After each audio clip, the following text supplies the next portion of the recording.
Podmortem would like to thank Original Cinematic for sponsoring this week's episode.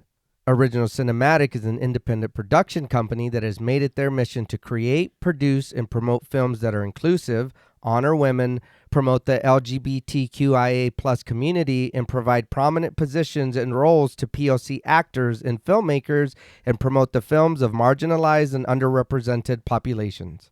These are all things that are extremely important to our podcast as well.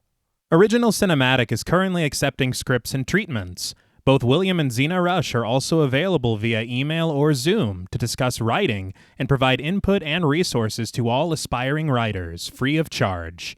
Their information will be made available in the show notes. There may be delays due to a hectic schedule and all projects being read on a first-come, first-served basis, but everything will be read and responded to. William Rush has individually produced numerous projects, including Pack is Here, Before, The Cottage, The Winemaker, and Day by Day. Their multi-award-winning film Group premiered and was celebrated at multiple film festivals as well as screenings, both in person and via Zoom, that were graciously made available to us and our patrons. Original Cinematic has many exciting projects on the horizon. Their next film, Immersion, has been completed. The award-winning Sweetener is in development. Fetish begins shooting in September, and Encore will begin next spring. Their documentary, Women in Conversation, is slated for a September release, and we're looking forward to each and every one of them. It is truly an honor to partner with Original Cinematic, and we can't thank them enough for their contribution to our show. And now, back to our regularly scheduled program.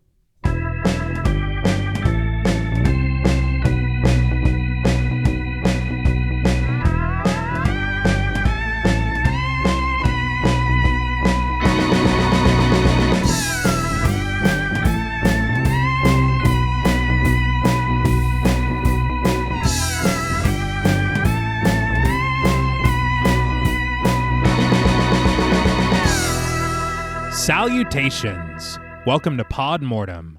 I'm Travis Hunter Sayapin, joined as always by my co-hosts, my sister and my brother-in-law. Hi, I'm Reneé Hunter Vasquez. Hi, I'm John Paul Vasquez. This week, we're broadcasting live from the old pavilion by the lake, discussing the 1962 psychological horror film, Carnival of Souls. This film was directed by Herk Harvey from a screenplay by John Clifford. Filmed in a matter of weeks with a small crew and a very low budget, Carnival of Souls would rise above its humble beginnings to leave an indelible mark on cinema and the horror genre. With its unsettling and pervasive score, committed performances from its cast, a nightmarish menagerie of memorable moments, stellarly suspenseful scenes, superbly silhouetted shots, unintentional camp, and a twist ending up to the viewer's interpretation, the admiration for this film would grow over the years, influencing many of our favorite filmmakers on its way to being cemented as a cult classic. This film was suggested to us by friends of the show, Pancake the Panda, Maggie H., and Murder Stina. We'd like to thank each and every one of them for their continued support of the show, as well as this suggestion. So, Carnival of Souls. What were your first impressions on the film? So this was the first time I had ever seen the movie. I don't think I even had heard about it until, I guess you mentioned it or we started getting requests for it. And I was like, okay, I'll be honest, it's a really cool name. Yes. I like the name a lot. The movie's different. It's got some really cool visuals in it. And I think you can tell how influential this movie is. Yes. And I did enjoy a lot of some of the shots and stuff that happened. The movie plays out, for me, it's a little weird. It's just kind of, I don't know if it's the way it's structured or kind of how, kind of story that goes on. But I was confused about halfway. And then I think it took like 5 minutes, and I was like, "Oh, I know what's happening." but it is a movie that I would say if you've never seen it, watch it. You know what I mean? To at least have laid your eyes on it and experienced what was going on there. I think that's fair. I had never seen this before either. I had only heard of it, but I watched it twice. I feel like there are certain films that have a stature and that are very influential and like loved that it is, maybe it's just me personally. It's like, it's like, is it just me? Like if there's an aspect of it I don't love, I'm like, well, maybe I should keep that to myself. But like, that's not what we're, you know what I mean? No. I feel like I did enjoy it. It is, like you said, very influential. There are a couple visuals specifically toward the ending that were honestly frightening to me. Yeah. And disturbing, and I loved them. I think, and this might sound weird, I think my issue is it would have been more, I guess, successful for me. And again, I will caveat, I know that we are judging a film from 62 in 2024. Right. I know. Okay. Nobody needs to tell me that. I think that it would have been more successful for me if either it was a lot shorter and you set this up, you tell the story, you put a bow on it, and you get the fuck out, this is already incredibly short. Yeah. If it were like a short film. Or if it were a lot longer, and I know we're going to talk about influences, but maybe like in the vein of a David Lynch situation where there is more misdirection, there is more what the hell is going on, because I do feel that way. And if you're familiar with the show at all, I've been very, I love being off kilter. I love being confused if the payoff at the end is worth it. And I'm not saying that this payoff isn't worth it, but it is predictable. I think that if there were a little more time to kind of let this mystery breathe and be able to question more and be like, no, maybe this is going on. No, fuck, maybe it is this. Kind of go back and forth and wrestle with it a little bit. I think it would have been more successful for me. I think maybe the length of the film and thereby the pacing is just a little odd to me.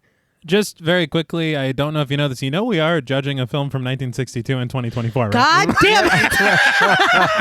No, I didn't.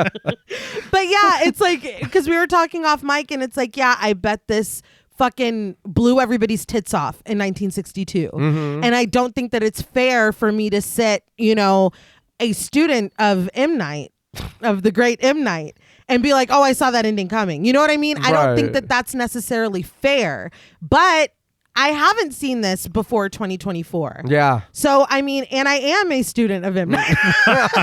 So that's just my personal opinion. I think that it's the length of it is just, it doesn't work for me, I think, because it makes the pacing. There's parts in the middle where I was like, did I miss a scene? Did I fall asleep? Because it's like, we're really going really far and I have no fucking idea like what the trajectory of the story is.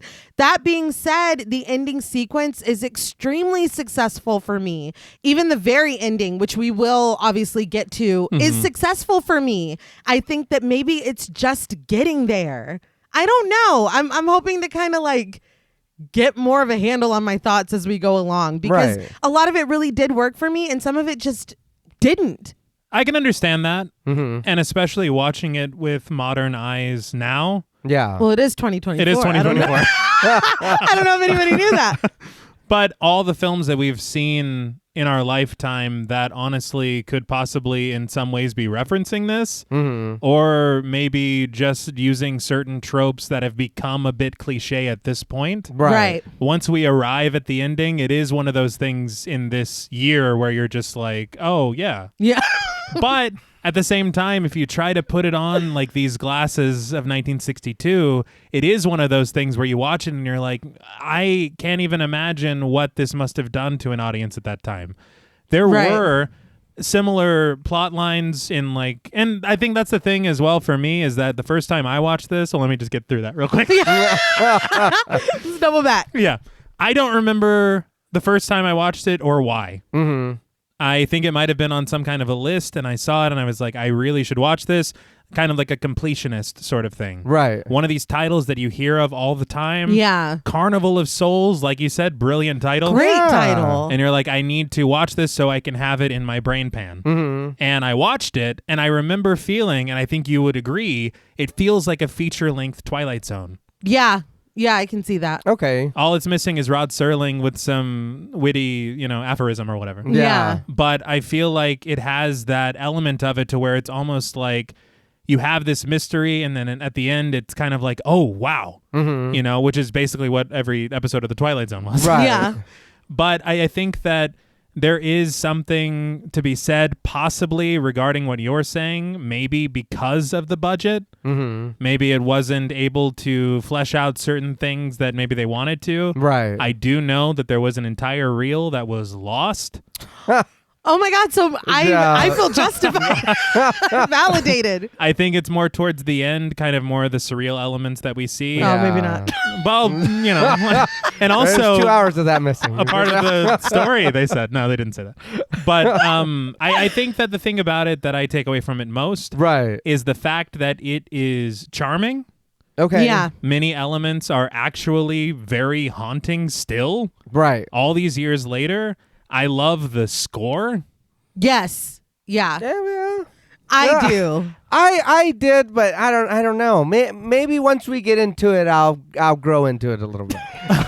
I feel like it makes sense thematically. Right. And I think that for what my interpretation of the film is, it makes perfect sense. Okay. But I think that there really are some great shots Yeah. in this film. A lot of silhouetted cutouts of people and buildings. A lot of interesting transitions between shots. Yeah. Yeah. There is one that I was like, that's one of the coolest things I've ever seen.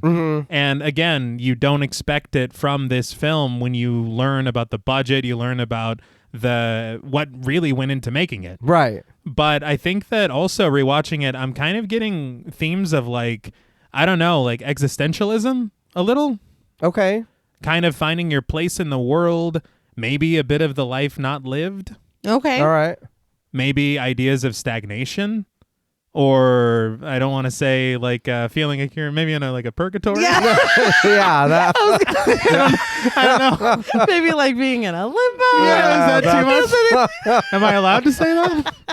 But I think it's a remarkable film for what they had and what they did with it. Right. And I can understand how watching this film, it can become very easily one of your favorite films if you watch it at a certain time or you have a certain mindset as you watch it. Right. And it really is incredibly influential. Seeing a lot of these visuals and seeing a lot of the ways that things unfold, and I will get into it a little bit in the production as well. So many things were very, very influenced by this and owe a lot to it. Okay. But I would like to get into the production a little bit. Okay. This information I got from a short documentary on the Criterion Blu-ray called The Movie That Wouldn't Die. Very nice. Yeah. And I also got some information on the commentary track on the same Blu-ray. Okay. So this all started with director Herk Harvey, who was actually an industrial and educational director for a production company called the Centron Corporation. He apparently worked there at this time before they made Carnival of Souls for 11 years and made over 400 short films. Damn. Oh my God. So these films were the kind of thing that you would see in classrooms. Right. Like maybe certain things about geography or maybe cautionary tales like after school specials or something. These are the kinds of films that they made at the Centron Corporation. Okay. But it was upon returning from a vacation in Los Angeles and passing through Salt Lake City, Utah, where an idea came to him after he encountered a particular structure under the red light of the setting sun. Huh. And seeing this structure, which we will get to later, Yeah. Harvey said, "That is the spookiest location I have ever seen." And he got out of his car and he walked around for half an hour and he took pictures that he took back with him to Kansas. Oh, nice. So these visuals that came to his mind that he thought of and the location itself, he brought to his coworker, a Centron copywriter named John Clifford. Clifford, though he had Hollywood aspirations, had never written a screenplay before, but he had apparently written a novel before, which gave Harvey this faith that he could flesh out a story and characters.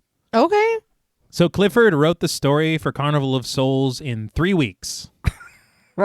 And he wrote it during his off time because they're busy as hell at Centron. Yeah. And he wrote it without an outline and kind of just a vague idea given to him by Harvey of what he was what inspired him when he saw this location. Mm-hmm. And so they had a really good working relationship where he had told Clifford, write the way you think it ought to be, and then I'll shoot it. That's basically what he told him. All right. And so he kind of stayed out of his way as a writer, and he stayed out of his way as a director. But they collaborated in such a way that they worked really well together. Yeah. So another thing that Clifford had said about the way that the story unfolded for him as he was writing it, which I thought was very interesting, he said that he didn't so much invent a story and write it as he wrote a story, and only later did he see what he invented. Okay. Yeah. That's pretty cool. That's good. But after the screenplay was written, Harvey took it to a businessman friend of his on a Friday, and by Monday, they had received a $17,000 investment from various investors. Damn. So the strength of this screenplay, and there were a lot of people in the area that kind of just really wanted to get involved in filmmaking. Mm-hmm. And so they saw this as an opportunity. And $17,000 is nothing to sneeze at for an indie film in 1962. Yeah. But it's also not a lot. Yeah. And so they had talked about this $17,000, and with the deferred salaries for the crew of $13,000, Harvey felt confident that they could make this film for $30,000, and that's what they did. Yeah. Harvey was also influenced by Robert Altman, who was an industrial filmmaker out of Kansas City, just like him, who had actually just made his debut feature, The Delinquents, in 1957, and he went on to have a pretty prolific career in Hollywood. Oh, okay. I know Altman went on to make MASH and Shortcuts, Mm-hmm. quite a few films. I think he was nominated for maybe 7 Oscars. Yeah. MASH? MASH the movie, yeah. Oh my God. But Harvey saw this and he basically said, if he can do it, then so can we. Right. Which is a really cool attitude. Yeah. But Harvey went ahead and he took 3 weeks vacation from Centron Corporation, and they filmed Carnival of Souls in that time with a crew of 6. Oh my God.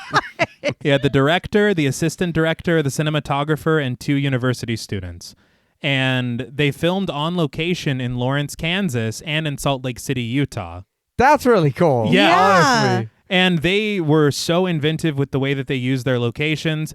They shot often in a guerrilla style with this very just bold and kind of ambitious way to handle using locations that they probably shouldn't have been using. Yeah. Sometimes they did get a lot of permissions and were able to do exactly what they wanted to do. Sometimes they would just show up on the day and say, hey, can we use this?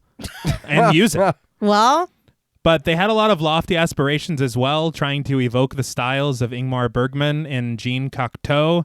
And they also tried to evoke mythology of Orpheus and Eurydice, which is very interesting regarding the way that it unfolds in a surreal kind of aspect, because it's kind of taking that story and doing something very interesting with it. right. Okay. And I've talked a lot about how much I love this story. Yeah. Yeah. But unfortunately, it premiered locally in Kansas to very mixed reviews. Mm-hmm. And they had actually gotten better reviews from outside markets, but it was never anything that really exploded at the time. Yeah. And so after everything that they had spent on the production, Harvey had about $600 left from their budget.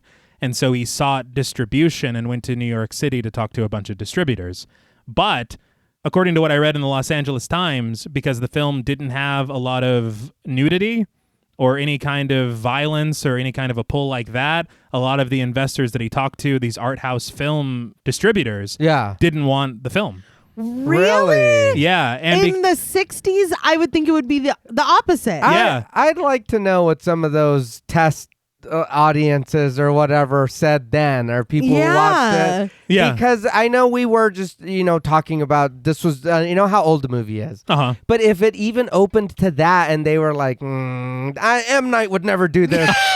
That's exactly what That's they what they said. said. Yeah. Who the fuck is that? Right? It's 1962. But yeah, he had said that the lack of nudity and the lack of violence, I guess maybe it's a different thing going from he wasn't going to mainstream distributors. Right. Yeah. Maybe art house distributors were looking for something a little more edgy at the Or time. pushing the envelope. Yeah. And also the fact that it was an American film was as well, because they were looking more into foreign markets and trying to Okay. bring in films from Europe. Right. And so they all said no. But after striking out in New York City, Harvey heard of a distribution company called Hertz Lion, I think out of Los Angeles, and they showed extreme interest in Carnival of Souls. Okay. And so he got in touch with them. They would distribute it. And the unfortunate thing is that they cut it down to 75 minutes whenever they got it to increase the number of showings that they could have at drive-ins. And so they put it as a double feature with The Devil's Messenger, which was a Lon Chaney Jr. starring film, which I don't think Harvey felt was the right pair, but he wasn't the distributor, so he's like, sure. Yeah. So after some time, and after returning from South America on a Centran assignment to do some more geography work, Harvey contacts the president of Hertz Lion for a decent amount of unpaid money. Ooh. The president acknowledges that they haven't paid them, and he says that we're going to mail you a check. And he mails them a check, and it bounces. Oh my God. And then the president just disappears. Oh my Yeah. God. That's crazy. He just Homer Simpson. Yeah. Yeah. According to the Los Angeles Times, he disappeared to somewhere in Europe to avoid litigation Wow. because he knew that his Well, yeah. Yeah. You fucked That- up. he can't be doing that. No. So it isn't until 1989, Great year. Yeah. decent year, that Carnival of Souls gets a new distributor. Okay. And this film is once again released nationwide, and it's reappraised by a ton of critics. They get write-ups in The New Yorker, Rolling Stone, Chicago Tribune. I think Siskel and Ebert do a piece on it as well. Right. If I'm not mistaken, it's the same year, or maybe 1990, but Harvey and Clifford receive Lifetime Achievement Awards from the Kansas Film Institute. wow. Like, the film gets the attention it was always meant to get. And it also starts being released in those same art house theaters that Harvey dreamed that they could be. Yeah. Maybe it was just too early. Maybe it just wasn't meant to. Maybe at the time it was just like, this isn't what it is. Yeah. You need to wait. Or it kind of happened for a reason. 'Cause Yeah. It found, but like he never got paid. Oh, no. Oh, well, that sucks. Yeah. I think he said something like they didn't make a dime on it until this re-release. Oh my God. Fuck, man. And something I know that Nay appreciates this as well. Something very romantic that happened. One of the investors of Carnival of Souls, they lost the money. Like nobody was ever repaid or anything, but she had donated $1,000 for the project. And through this donation and production credit, I guess, she met Herk Harvey and they fell in love and got married. Oh, I love that. And he said, I know she loves me for me because I did not get her money back. But even before this re-release in 1989, and of course after it, the cult status of the film grows and it becomes cited by various filmmakers as being influential on their works. And you can see a lot of shades of it in George Romero's Night of the Living Dead. You already mentioned it, but the work of David Lynch, Yeah. including Eraserhead, Twin Peaks, and as I was watching it, maybe some of the plot elements of Mulholland Drive. Okay. But there are definite elements of this film used in Lee Winnell and James Wan's Insidious. Oh shit. Okay. Huh. Yeah. But I think that it's a very amazing story of ambition, incredible artistry, the power of an idea, and indelible visuals. I think it's incredibly of its time in some ways. Yeah. But there's also something so timeless in it in a way that it will absolutely live forever. Yeah. So let's talk about Carnival of Souls. Now, before we randomly haunt this film, we would like to issue a warning for spoilers. Pod Mortem is a very in-depth podcast, and in thoroughly discussing horror films, we have no choice but to spoil a thing or two. If you don't wish to be spoiled, please go watch the film, then come back and enjoy the show. If you've already seen the film or don't care about spoilers, let's drag. So the film begins at a red light on a quiet street in Kansas. Inside of a white car sits Mary Henry, a passenger played by Candace Hilligoss, and her two unnamed girlfriends played by Sharon Scoville and Marianne Harris. As they sit there, minding their own business, a black car creeps up next to them, crawling to a stop as drag racer, or more of a drag passenger, I guess, Yeah. played by Larry Sneegis, leans his head out of the window, urging the driver to drag his foot on the gas to take a look at the women in the car next to them. I just want to really underline you said the film begins and the film begins. Yeah. Oh, no, yeah. You're in this. Yeah. It's just happened. Yeah. It's immediate. I was like, oh. Without hesitation and living up to his credit, the man excitedly asks the women if they want to drag race. So Larry Sneegis, firstly, is also the production manager of the film. You're going to see a lot of people in this film that are pulling double duty on a lot of things. Yeah. Well, like you said, when there's a crew of, 6? Yeah. Yeah, you kind of gotta. Mary's friend who's driving the car accepts the challenge jovially, and the occupants of the two cars watch as the street light in front of them switches from red to green, their engines revving in anticipation. Given the green light, both drivers take off. Their car is kicking up dust as they speed down a dirt road. The white car takes an early lead as Mary's friend boasts, "I'll show him how to drive. Just watch me." Oh, we're watching. Yeah. It's not very impressive. You guys aren't going very fast. It's like, Watching these beautiful classic cars do yeah. this stupid bullshit was crazy. The black car takes a quick left turn down a narrow side road lined with trees, temporarily pulling ahead, but the white car overtakes them without much difficulty. One thing I want to say in this drag race, how do they both know to turn? yeah. What the I don't know. I would think if I saw the car turn off, I'm like, oh, we Yeah. won? Let's go get some Dairy Queen, I guess. Yeah. Or something. Celebrate. And drag, you're really going it's a short length. Yeah, that's what I thought. You guys are going somewhere. Yeah.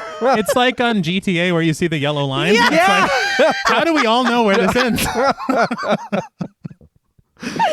But Mary grows increasingly nervous in the passenger seat as both cars pass a traffic barrier with a sign warning, "Road under construction. Travel at your own risk." I'm like, yeah, let's continue this race. Yeah. Seems like a good idea. Mary holds onto the glass of her opened window as both cars jockey for position, trading first place as they turn toward a massive iron bridge. Now, I got two names for this bridge. I don't know which one is proper. There's the Lecompton Bridge and the Eudora Caw River Bridge.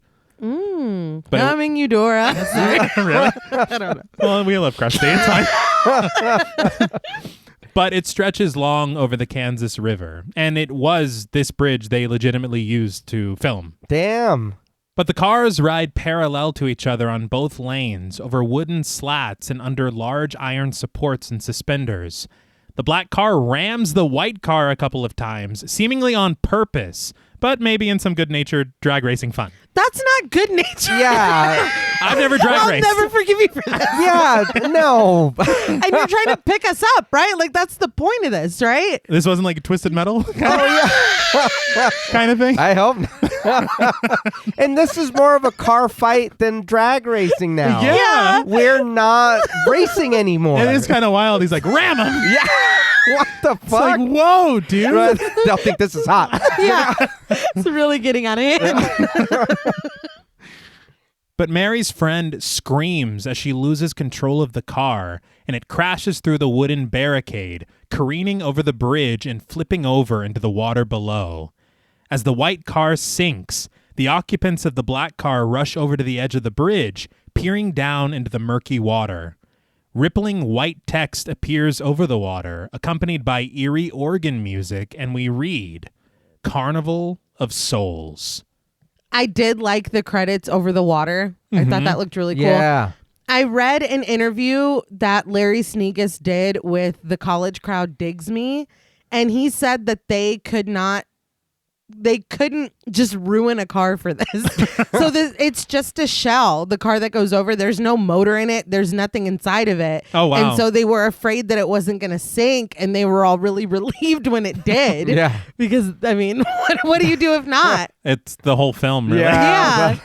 I did hear on commentary that they did have to get permission of 2 counties to use this bridge firstly. Okay. And they had to ask the first county and the second county concurrently, because if the first county said, if the second county says no, you can't use it. So ask them first and then come back to us.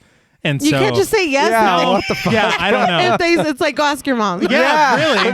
It's like, are you married in 2 counties?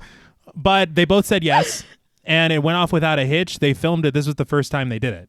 Okay. Oh, wow. And when they left, because part of the conditions of them being able to film here is they had to pay for the repairs of the bridge that they, Well, yeah. Yeah. And so while they were leaving, they watched that they were already beginning the repairs, and the city sent Harvey later on a bill for $12.50, which in today's money is $131.94.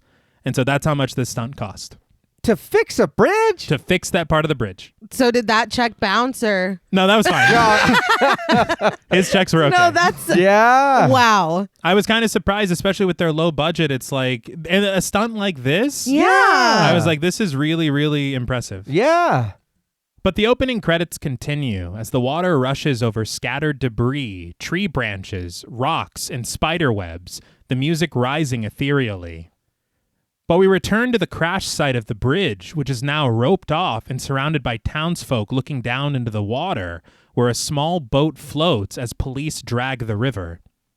I will say, honestly, when you think about it, and I did see it written in a blog on Criterion, but at the same time I arrived at it independently, it is pretty wild to go from drag racing to dragging the river. This feels like a cautionary tale. Yeah, it does. Ah, okay. Well, you were talking about after school specials Yeah. earlier, and yeah. It was almost like those Pete Campbell videos when he was in driving school. Yes. They would have showed this. or don't date robots. Or the Either way. An old man at the bridge, played by Ed Down, observes the height of the water, lamenting all the mud and sand within it, commenting that the police might never find the car. We watch as their search appears fruitless down below, and the sheriff, played by Wayne Schmill, interviews the occupants of the black car, who nervously insist that the accident wasn't their fault. The drag passenger claims in a low voice that they were the first ones on the bridge, and the women in the white car wanted to get around them, and they must have lost control and then dropped off into the water. This motherfucker. It's like, we were winning. Yeah. You know, y'all were Tokyo drifting. Y'all Yeah, dude. He's like, the girls were just too fast, too furious. We couldn't keep up. That's I was infuriated. Yeah. The sheriff asks if he's sure that they didn't crowd them off, but before he can answer, we return to the police search down below, the uncredited officers remarking that they've now been searching for 3 hours, and as they pull back their empty hooks, they express their doubts that they'll ever find the car. Now, I did real quick want to say, you have a coat hanger on a shoestring, throwing it into the water. Like, scuba was invented in 1878. All right.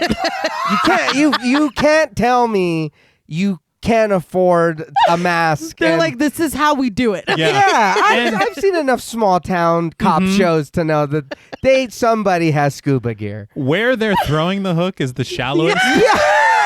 If you can't see the car, you're not going to get it. Y'all could stand deeper than Yeah, put on the pants, the plastic pants. do it. Get in there. But I just thought it was like, dude, that's a hook on a rope. They're like, the budget was $30,000. Yeah. All right. But they repeat exactly what the old man on the bridge said, that with the sand and the current of water, the car might never be found, but they intend to keep trying. But the crowd on the bridge above catches their attention as their feet clatter across the wooden boards, rushing to the other side where they seem to spot something. There, fresh out of the water, covered in mud and dragging her feet across a large slab of rock at the river's edge, is Mary. Where the hell have you been for the last 3 hours? Yeah. Maybe she had the scuba gear. I didn't see shit down there, guys. Yeah.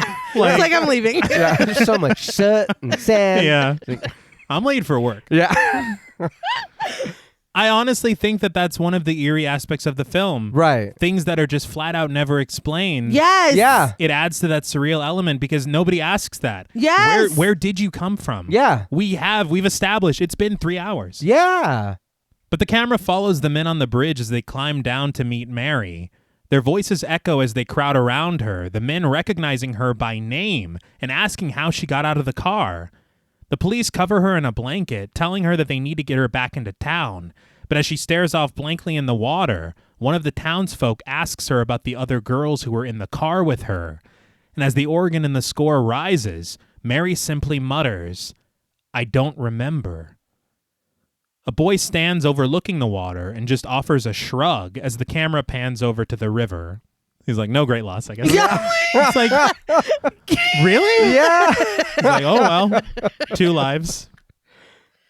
But sometime later, Mary returns to the bridge, all cleaned up and in a new dress, gazing over the barricade and into the river, where the search continues for her friend's car. I'm just like, are we not going to get her medical attention? Well, maybe that was off screen. Yeah. Because we don't know how much time has passed. Yeah. Not at all. That's the other thing, that it's like, so many questions left unanswered. Yeah. But I think that that's part of it. Right. Mhm. But she stares absently, her eyes frozen for a moment, her mind unable to latch onto a memory of the accident.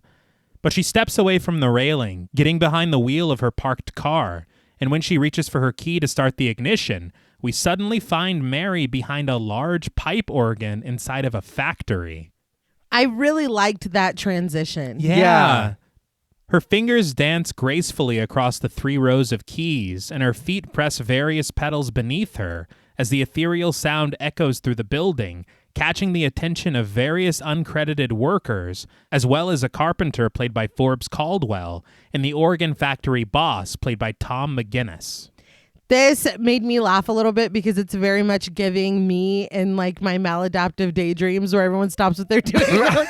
She's exquisite.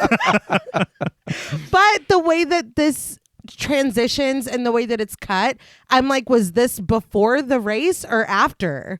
Okay. Because it's just like, oh, we're just moving on. We're here. Yeah. Yeah, and it really does. I think that that's the other thing, is it lends itself to this dreamlike, like, non-reality. Exactly. Yeah. But as the employees gather on a walkway above Mary, the camera hovers above her, dwarfed beneath the sprawling pipes carrying the sound of the instrument.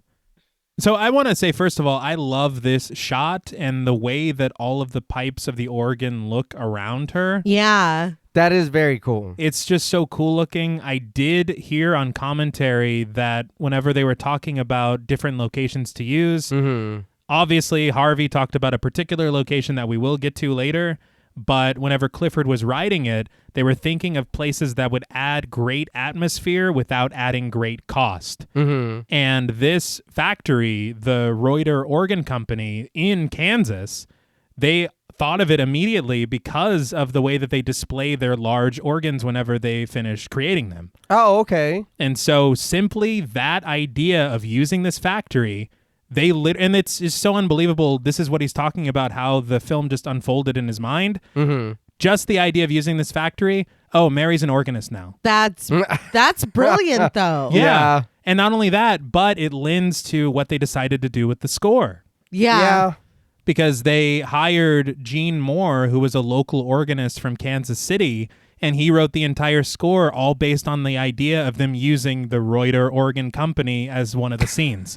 Like, it informed everything. Yeah. And I do really, really love this soundtrack so much. And I did read, much like I said on our House on Haunted Hill 1959 episode, but Rob Zombie, once again, is instrumental in getting this soundtrack by Gene Moore re-released. Instrumental. Oh, okay. You see what I did there? Yeah. Damn it. It was a race. Yeah, I know. A drag race. I went off the bridge. But the boss approaches Mary, leaning against the organ to talk to her. She stops playing, asking him if this will be like the organ that she'll play when she gets to Utah. The boss concurs that it's quite similar, adding that he supervised the installation of it himself, but he wonders if Mary's accident will delay her departure. She assures him that it won't, revealing that she'll actually be leaving this morning. The boss remarks that Mary will make a fine organist for the church in Utah, and he thinks that it'll be a very satisfying position for her. But when Mary admits that it's just a job to her, the boss retorts that that's not quite the attitude for going into church work. Mary reminds him that she isn't there to take the vows. She's just there to play the organ. But the boss suggests that she should want more than that. Sure, the job doesn't pay much, but at least it'll be a start. He then asks if she'll be driving by Benton to see her parents before she leaves, but Mary says she doesn't have time to, stuttering that she must hurry and is going to drive straight through. Her reaction's very interesting. Mm-hmm. And it makes me think something maybe about her parents that we don't know. Huh. Yeah. But the boss offers a bit of wisdom to Mary before she leaves, placing a hand on her shoulder and telling her, "It takes more than intellect to be a musician. Put your soul into it a little." Interesting. Yeah. He's like, you can do it. Put your soul into it. She's like, this is why I'm leaving. Yeah. Mary just walks away, but before she exits the factory, the boss wishes her luck and asks her to stop by and see them the next time she's in town. With her purse in hand, Mary replies simply, "Thank you, but I'm never coming back." It's like, okay. Yeah, what the fuck? Bye, Mary. The boss stands there perplexed as Mary just leaves. Well, it sounds like he set the job up for her. It sounds like he went and installed this organ just for her. Yeah? Or knowing you're going to like this. You're Yeah. going to go and be comfortable there. Then she's like, fuck you. Yeah. One thing that I will say about Mary, and as the story progresses, she is not burdened by social No. niceties No. Yeah. whatsoever. And to a point, I kind of admire that. Like, even this conversation that she's having with this dude, as a non-religious person living in the South, there is a pressure when somebody's like, "Oh, you're a woman of God, blah, blah, blah," to just be like, yeah, you know what I mean? Like, whatever. Mm-hmm. Because it's just not worth it. So her being like, "It's just a fucking job." Like, I was like, this lady does not give a fuck. But She- it she- is a job. It is a Yeah. job. And yeah, she is kind of aspirational. Yes, that's honestly. what I'm saying. I know she's not in the South, but we are. No, Yeah. yeah. And it's like, there is societally a pressure to just be like, yeah, whatever. Like, it's fine.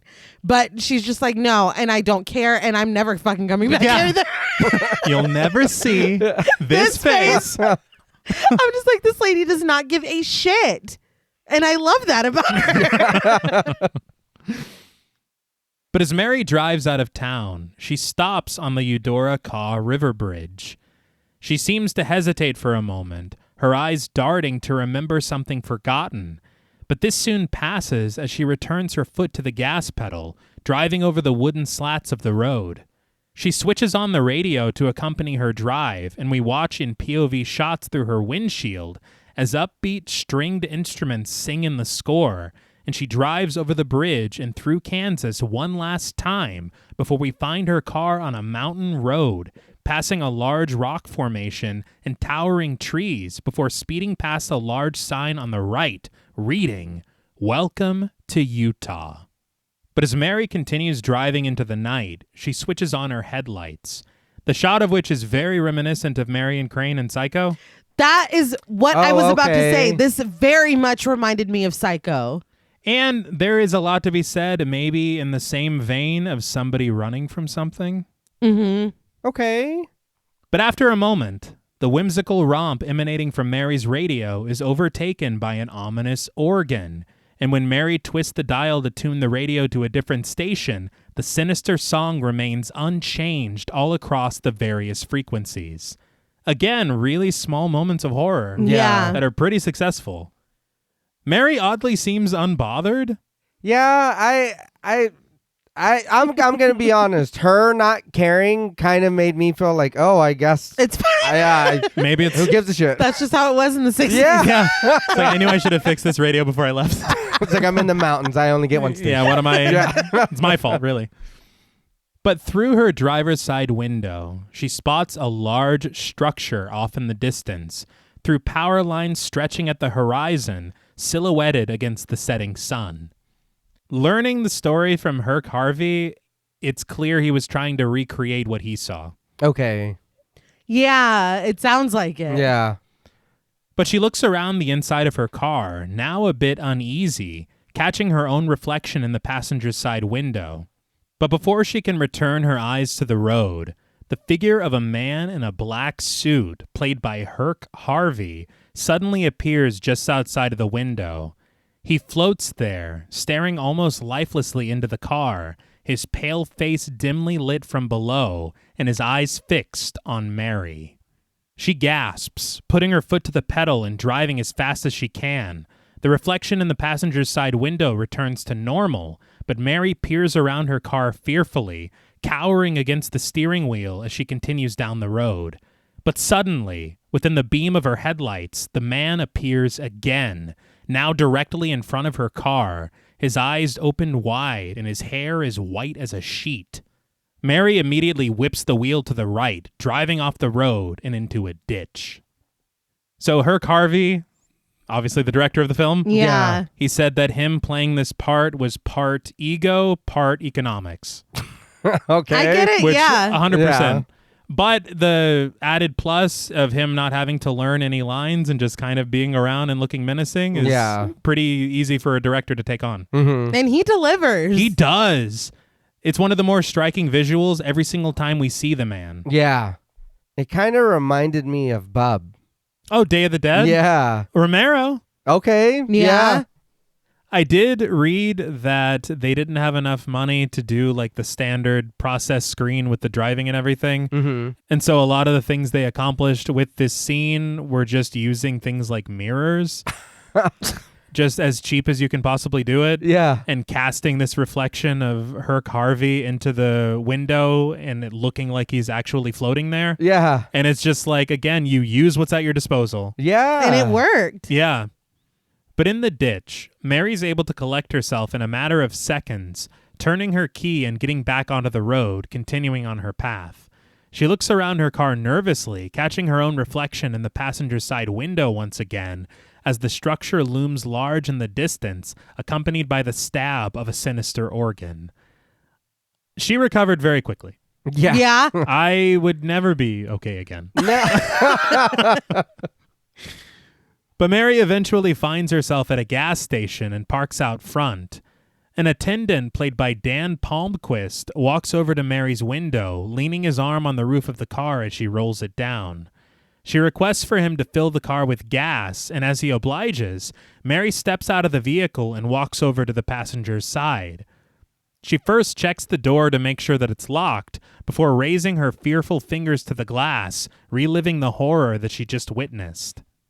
The attendant, after the fastest fill-up in the history of gasoline, asks Mary if she needs anything else, and Mary does need something. Information. She asks what the large structure is a few miles back by the lake. The attendant recognizes it as the old bathhouse, remembering that it used to be a pretty ritzy place in the old days, but after the lake went down, they made a dance hall out of the building. He adds that after that, the city put some buildings down and made some sort of carnival out of it for a while, but that was years ago. A carnival, huh? Yeah. Maybe of the soul variety? Maybe not. We'll see. As he wipes her windshield clean, the attendant remarks that the building just stands out there now. Mary understands, and from her pocket she retrieves a piece of paper that contains the address to a rooming house. The attendant points Mary in the direction of the house, and the camera whip pans to the left, capturing the darkness of the evening, where we see a small slice of light carving out the frame of a door. We suddenly find ourselves in the dark of the room that Mary is renting at the boarding house, with Mrs. Thomas, Mary's landlady, played by Frances Feast, opening the door to let her inside. That transition is immaculate. Yeah. That was cool. I was just so amazed by it. And I will say it kind of set it up for me because there have been a few already that are pretty cool. Mm-hmm. But I expected more and more and more, and there aren't as many as I was. They started off strong. Yeah. But Mary carries her bags inside as Mrs. Thomas switches on the lights. She looks around her new home as Mrs. Thomas explains that she's been saving this place for Mary since she got her letter in the mail, adding that she could have rented it yesterday if she wanted to. Okay. Yeah. What the fuck? Thank you. Sure. Mary assures her that the place is fine and it's exactly as she expected it to be. Mrs. Thomas is pleased to hear this, but she shares that this isn't a regular rooming house, as she's only got 2 tenants, Mary and someone called Mr. Linden, who lives across the hall. Yeah. Nay's favorite character? Okay. We'll get there. We'll meet later. We'll get there. But she then walks over to the bathroom, switching on the light and revealing a porcelain tub parked over the pristine tiles. Mrs. Thomas states that each room has its own private bathroom, too, and that Mary can take all the baths she wants, adding that she's not one to fuss over a thing like that. Good? All right. Mary thanks Mrs. Thomas for this, remarking that she thinks that she'll be quite comfortable here. Mrs. Thomas says that she hopes that Mary will stay a while before excusing herself, telling Mary that she's just downstairs on the other side of the house, and if there's anything else that Mary needs, it'll have to wait until the morning. This made me laugh out loud. Yeah. Not where I thought you were going. No. No. I thought she was going to be more accommodating. Yeah. But she bids Mary goodnight, and Mary closes and locks the door behind her. She snags her suitcase and takes it into her bedroom, opening it up. But before she can start to unpack, the eerie organ overtakes the score yet again. And when Mary looks up, she finds the man staring at her through the opposite side of the billowing drapes of her bedroom window. Doesn't that remind you of Insidious? Yeah. Oh, okay. I was like, huh. Yeah. And I was going to go take one of those baths you were talking about. It's like this Never fucking mind. dude. No. Yeah. And it struck me because we did watch them walk up the stairs. This is the second floor. Yeah. Yeah. That's even more horrifying. So he's not just some guy that followed. He's a ghoul, I think. Yeah. But without hesitation, Mary makes her way over to the window, pulling the drapes open and only finding her own reflection in the glass on the other side.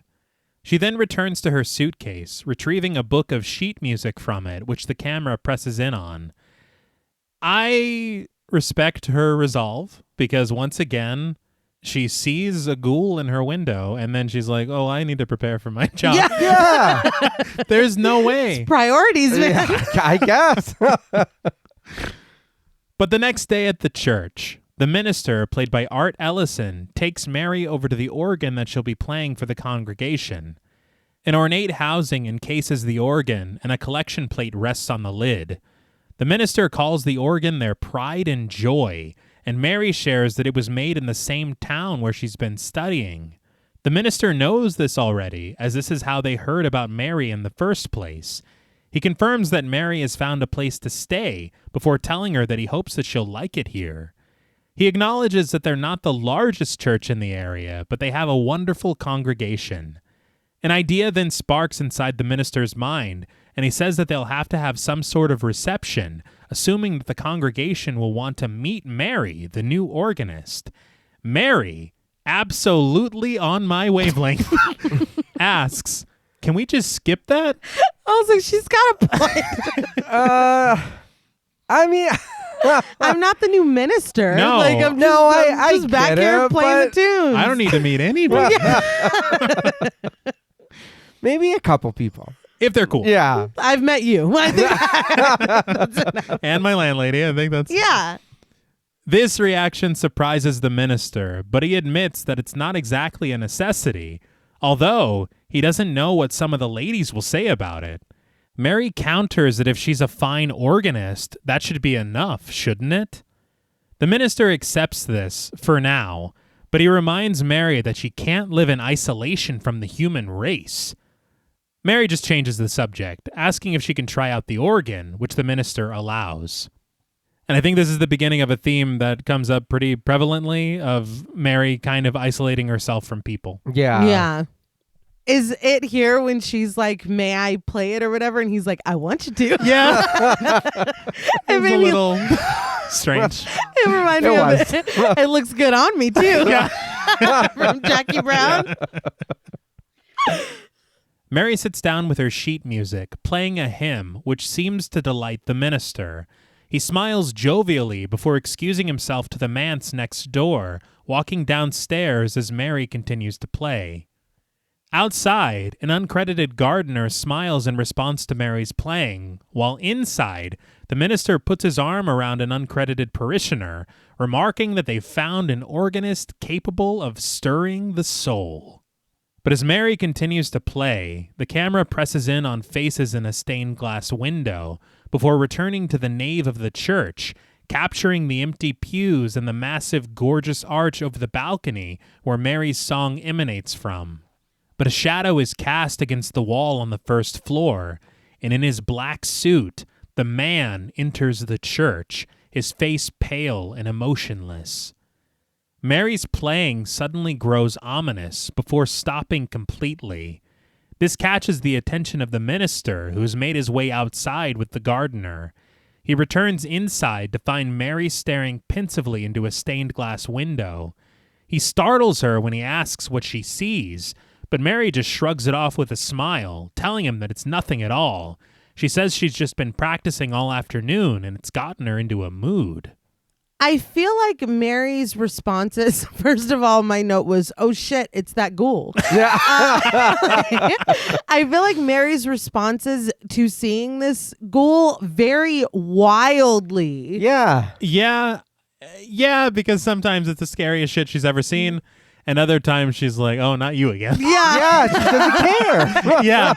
And I'm just tired or whatever. This is very strange because she's almost trying to play it off. Yeah. As if she's like, I don't want anyone to know that I've been seeing this ghoul. Yeah. Which is interesting. Why, though? I have a theory. Okay. But the minister suggests that Mary might need some fresh air, and considering he has to make a call past the lake, he asks her if she'd like to come for a ride with him. Mary looks away from the minister as she asks if he knows that old pavilion out there, and she wonders if they'll pass it on the way. The minister confirms that they will, adding that they can even stop to look at it if she likes. Mary smiles that she would like to, especially with the minister joining her. You're going to kill me, aren't you? Oh, yeah.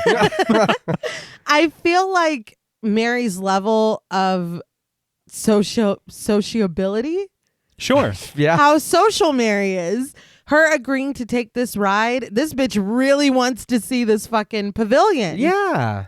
What's odd to me is her saying that she definitely would like to go there, especially with the minister joining Right. her. Yeah. Which makes me think that she might perceive some sort of evil from this place. Right. Right. But at the same time, she said earlier, basically, she's like, I don't believe in all that shit. Yeah, but she does seem to be drawn to it, though. Oh, Right. yeah. From jump. Yeah. Well, maybe that might explain why sometimes when she sees how ghoul dude is, she's like, oh man, that dude's badass. Yeah. It's like, I kind of like it. She does react differently. Mm-hmm. But we then find the pair riding in the minister's car toward the old pavilion, spying on their silenced conversation through the minister's opened window and watching as the car approaches the large looming structure. The minister parks outside in front of a white fence and steps out to open the passenger's side door for Mary. She walks across the asphalt, peering through the crack in the fence at the abandoned building. A booth stands outstretched in front of the looming Moorish manor with its massive archway and 4 ornate domes decorating its facade. It reminds me of buildings that you see in Moscow. Oh, okay. I found the architecture really just kind of ominous yet beautiful. Mm-hmm. Yeah. And I did read that this building was a really popular tourist destination in its day. Yeah. There was some newsreel that I saw where they had said that visitors upward of 160,000 people Damn. maybe a year would come and visit this place. Jeez. So this was a real place. It was. It does look like at one point it did function. Yes. Yeah. And it did. And it was very popular. And I think it's exactly as that gas attendant said. Okay. When the river started to recede, or the lake, I should say, it started to lose its popularity. Yeah. And so by the time Herk Harvey saw it, whenever he drove past it and got the idea, it was abandoned. I'm sure that adds to. Yeah. Oh, yeah. Yeah. But I did read that the cost of them being able to use this place for the film was $50. God damn. Yeah, and they rented it and they use it for real, and the interiors we see are exactly how it was left. Wow. That's so cool. If I'm not mistaken, the Saltaire, which is the name of the building, it is in its third iteration because I think that it burned down in 1925, and then it burned down again in either 67 or 1970. And so it was the Saltaire 2 whenever they were filming this. Okay. And the third iteration, I think, is used periodically as a concert hall, but it is not anywhere near what it was when it was in its heyday. Yeah. Well, that's a concerning track record, too. Yeah. Yeah, it's a cause for worries. Yeah. So it's just also. Not the third, right? Just the salt also. Yeah. It's like, we can't do it again. No, we're not. I think that they had said some of it was arson, but just this idea of a building and structure that constantly continues to... Maybe there's some history there. Yeah. But the minister shares that the building has been deserted for a long time, and when Mary asks if he'd take her inside, the minister tells her that it wouldn't be safe anymore, which is why they've set up this barrier of fencing. Mary remarks that it would be easy enough to step around the barrier, which confuses the minister. He asks what attraction could be waiting for her out there, and Mary isn't sure, acknowledging that though she's a reasonable person, maybe she just wants to satisfy herself that this place is nothing more than it appears to be. She asks once again for the minister to take her out there, but he just chuckles, declining her request, adding that the law has placed it off limits and it wouldn't be very seemly for a minister to break the law.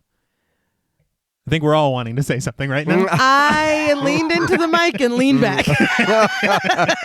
Let me mind my own damn business. But Mary understands, deciding that she'll have to come back another time, which is really funny because she's just admitting to the minister. Yeah. I'm gonna break in. Yeah. You don't have to be here for With this. or without you. The fascination with this, though, at this point, I just keep wondering what happened during those 3 hours. Yeah. Because we never went back and kind of investigated that. But the minister directs her back to the car, and as they start to drive away, we watch through Mary's point of view as the pavilion gets smaller and smaller in the rearview mirror. But we then see the man seated in front of a barred window inside the pavilion, an image that seems to register with Mary, who turns around to face forward as the minister continues to drive away. So it's not only him pursuing her, it's as if she perceives his presence and knows that he's tied to this place. Yeah. Well, it was not lost on me that the first couple times that she sees him, it's like in her own reflection.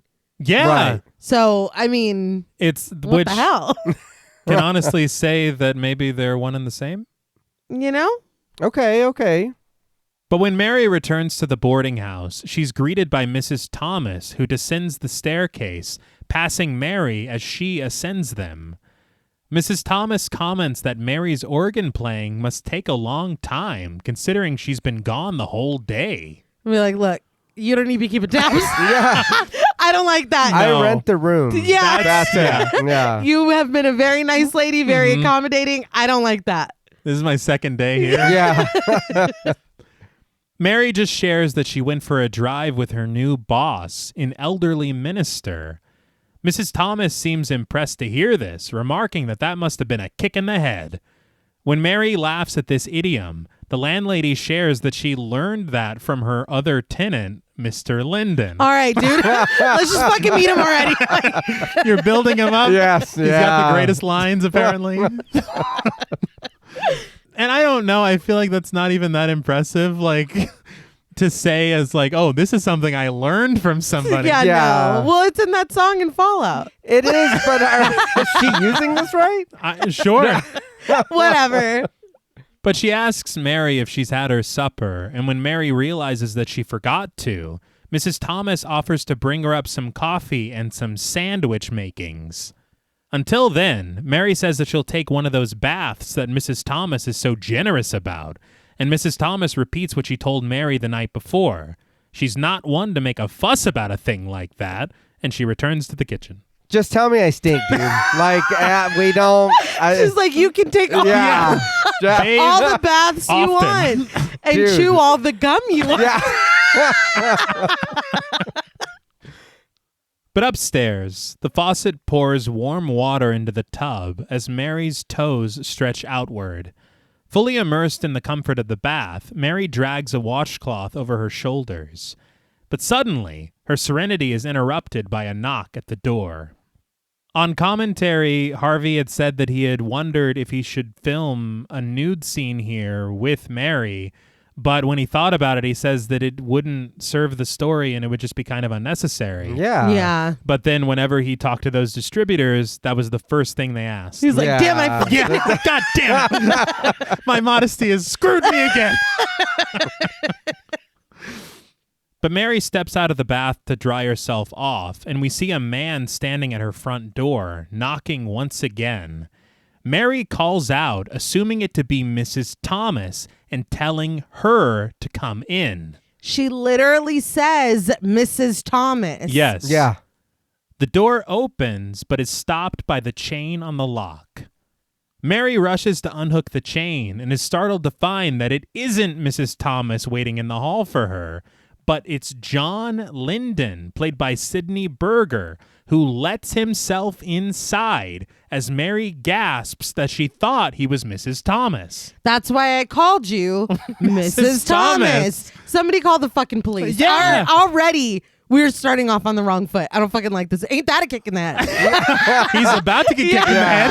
I was gonna say. I don't like this shit at all. John chuckles, admitting that he wondered why she asked him inside. I didn't. Didn't. Yeah. And Mary just cowers modestly behind the door. John just stands there, introducing himself with a smirk as her neighbor across the hall. Mary asks if he could excuse her for a moment, but when he interrupts her, Mary interrupts him, asking him to stand in the hall for a moment. He does as told, but as Mary retrieves a nightdress to wear over her towel, John peeks through a crack in the door at her, catching a glimpse of her bare back before it's covered by the garment.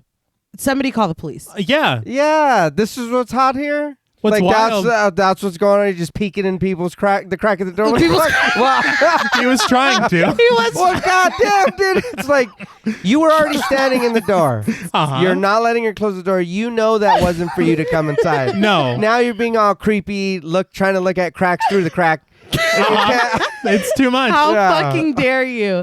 I did read in that interview, Larry Snegus had said that they had a good laugh about it because Sidney Berger had a glass eye. And so the eye he's staring at her with and peeping and being a fucking creep, in real life, it is a glass eye. He couldn't see anything.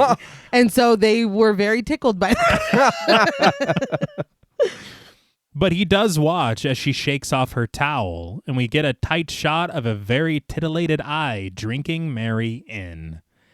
But when Mary returns to the door, John pretends that he wasn't peeping at all, and Mary introduces herself to him. John shares that he knows who she is, and he steps forward, grasping Mary's door, sharing that he heard that she told Mrs. Thomas that she hadn't eaten anything for dinner yet. He supposes, being neighborly and all, that he hasn't eaten anything either, and maybe he should ask her out to dinner. Eat shit, John. What? Eat shit and live, John. Mary replies that it's very thoughtful of him, but she declines his invitation. John understands, seemingly, but he then refuses to take no for an answer, revealing that there's actually a really nice restaurant down the street, and he adds that he's the type of guy who doesn't like to eat by himself. That changes everything. What? I can't. He's like, I don't like to sleep alone either. It's not doing what you think it's not doing. at all.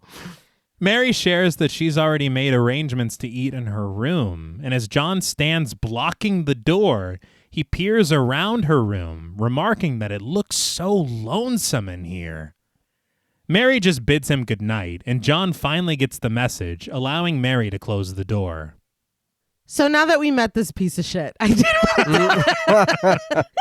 did want to tell a story I read in that interview as well. They talked about trying to cast the role of Mary. Larry Snegus said that he and Sydney Berger went to New York to try to find an actress. So their first choice had fallen through. She had other commitments. And so they met Candice Hilligoss, and she had a New York accent. Well, Sydney Berger also has a New York accent and was very excited and immediately was like, this is Mary. So they fly her out, and Larry Snegus said that he, Sydney Berger, and Herk Harvey went to pick her up.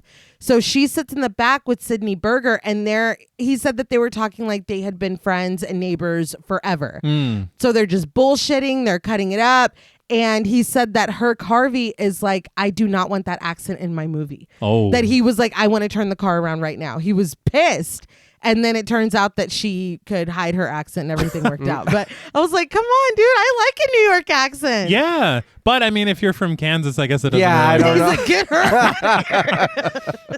I did read that she trained under Lee Strasberg, who is like a prolific acting teacher. Yeah. I think De Niro and Pacino and Marilyn Monroe. Wow. And a ton of people trained under him. Yeah. You mentioning that Sydney Berger was a like a theater coach as well at the University of Houston. Oh. He coached, because I was curious, and you fall down a rabbit hole.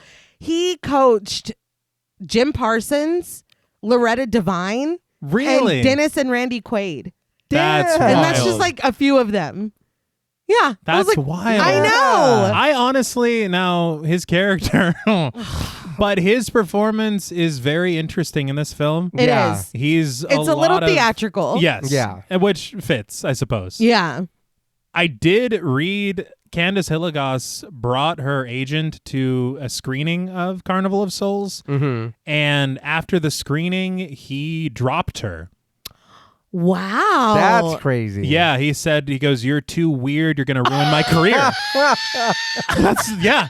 I ain't got time for this shit. It's like, really? You're too Yeah. weird. That's the Los Angeles Times, according to... Wow. Yeah. Unclipped his mic. His interview's over. Yeah, like, we're done. We're done. But I was just like, if I saw this performance, I would want to find her more work. Yeah. Oh, yeah. It just surprised me. Yeah. Mary retrieves her towel, but after a moment alone in her room, the eerie organ once again overtakes the score, which prompts Mary to rush into the hallway. She stands pensive for a moment at John's door, but when she looks over the banister and down into the first floor, the camera zooms directly into the sinister face of the man who peers up at Mary from below. He rises from his chair as Mary stares at him fearfully, and he casts a long shadow as he creeps his way into the living room and toward the staircase. Mary gasps, rushing back to the safety of her room, closing the door behind her, and the camera rises from Mary's clenched fist at the side of her gown over to the door, which she realizes is unlocked. Was that like the first Arthur Fist? I think, yeah. This Yeah, film that's- influenced okay. that too. Yeah, it's very influential. What a contribution. But she quickly locks it with the chain, jumping back from it when she hears the rhythmic thumps of footsteps climbing the staircase. A shadow then darkens the small amount of light piercing through the bottom of the door, followed by a knock on the other side. Did anyone else think of Drag Me to Hell? Oh, okay. I didn't. But yeah, absolutely. But Mary stands fearful, calmness seemingly returning to her for a moment when the voice on the other end announces itself as Mrs. Thomas. Mary unlocks the door and opens it to find her standing in the hall with a tray of food and coffee. As soon as she lets Mrs. Thomas inside, Mary quickly closes the door behind her and locks it, pleading to know who the man in the hall is. Mrs. Thomas mulls it over for a moment, assuming Mary to mean Mr. Linden, but Mary whispers that she means the other one. Mrs. Thomas just sets down the tray and pats Mary on the arm, reminding her that there is no other. It's just the two of them and Mr. Linden. She sets down the sugar and cream as Mary insists that Mrs. Thomas must have passed the other man on the way up the stairs. But Mrs. Thomas attributes Mary's fear to her lack of food, and as she pours her a cup of coffee, she remarks that going without food can make you jumpy sometimes. She assumes Mary just heard some boards creaking and popping or something, adding that this old house creaks worse than her knees. I like this lady. I'm not gonna lie. I'm a fan. But Mary reminds her that she didn't hear him. She saw him. This causes Mrs. Thomas to grow a little uneasy, and she lightly scolds Mary, telling her not to talk like that, admitting that she has enough trouble sleeping as it is. As she backs away toward the door, she tells Mary that these old houses are big enough for you to hide a man in every corner, and she advises Mary to not let her imagination run away with her. But why would you say that, Yeah. though? And Yeah, so close to that's- bedtime. yeah, When I'm already scared. What the fuck? Why? I don't know. I thought we liked her. I don't. Yeah. That took a point off. Yeah. I will say that is a great line, though. Yeah. Yeah, but and two, why wouldn't you? I was very happy that she at least said no. There's somebody else. Yeah. Yeah. But why wouldn't you be like, look, I've seen this motherfucker all day. Yeah. Like I'm telling you, somebody's following me or something. Yeah, she does kind of just let it go. Yeah. But as Mrs. Thomas reaches for the door, Mary fearfully asks if she's going back out into the hall, which of course Mrs. Thomas is. She opens the door, and when it stops on the chain, she hesitates for a moment before closing the door and opening it proper. When she does, she slowly reveals the empty hall. Relieved, she returns to Mary, comforting her that there isn't anyone out there, which is kind of wild because she clearly thought for a second that there might be. Yeah. Well, how do you not get scared by what she was like? No, I saw him. Yeah, but she was also kind of making it like Mary's crazy. Well, Or- she, Yeah, she wants Mary to be crazy. But she tells Mary to eat the sandwich that she made for her, but she tells her not to drink the coffee if it'll keep her awake. Mary assures her that it won't, holding the mug close to her as Mrs. Thomas makes her exit. Before she takes a sip of it, Mary laments that coffee never keeps her awake. But we cut to Mary wide awake that night in bed. That was hilarious. I loved that cut, but it also makes you like, okay, so this is not normal. Yeah. Or at least it's not the coffee keeping her awake. Yeah. Her eyes gazed through her bedroom window, where she saw the man standing the night before, as wind rages outside and rain patters against the glass.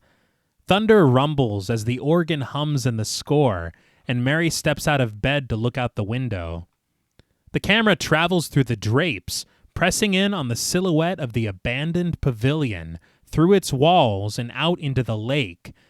We press in further until Mary's alarm clock rings at 7:15 in the morning, waking her from her slumber. She reaches to shut it off, and before she can even climb out of bed, John knocks on her front door, holding a carafe and 2 coffee mugs. Mary steps out of bed, putting on her dressing gown to answer the door. She smiles to see John standing there, and he lets himself inside, bidding her good morning and holding the carafe behind his back. He claims that he heard her alarm going off and knew that she'd be up. You heard my alarm. They're in Utah, right? Yeah. Okay, so I'll say this in the words of Meredith Marks. All right. You can leave. I was furious. I heard, wait, you're just fucking, oh my God, it makes me so mad. That's my thought. Are you sitting outside my fucking door? That's How what it sounds long? like. Yeah. And don't drink anything No, that he's no, brought over no. here. No. He then urges her to guess what he has for her and reveals it to be coffee, which he says is just what you need to start the day off right. The worst person you know has made a good point. Unfortunately.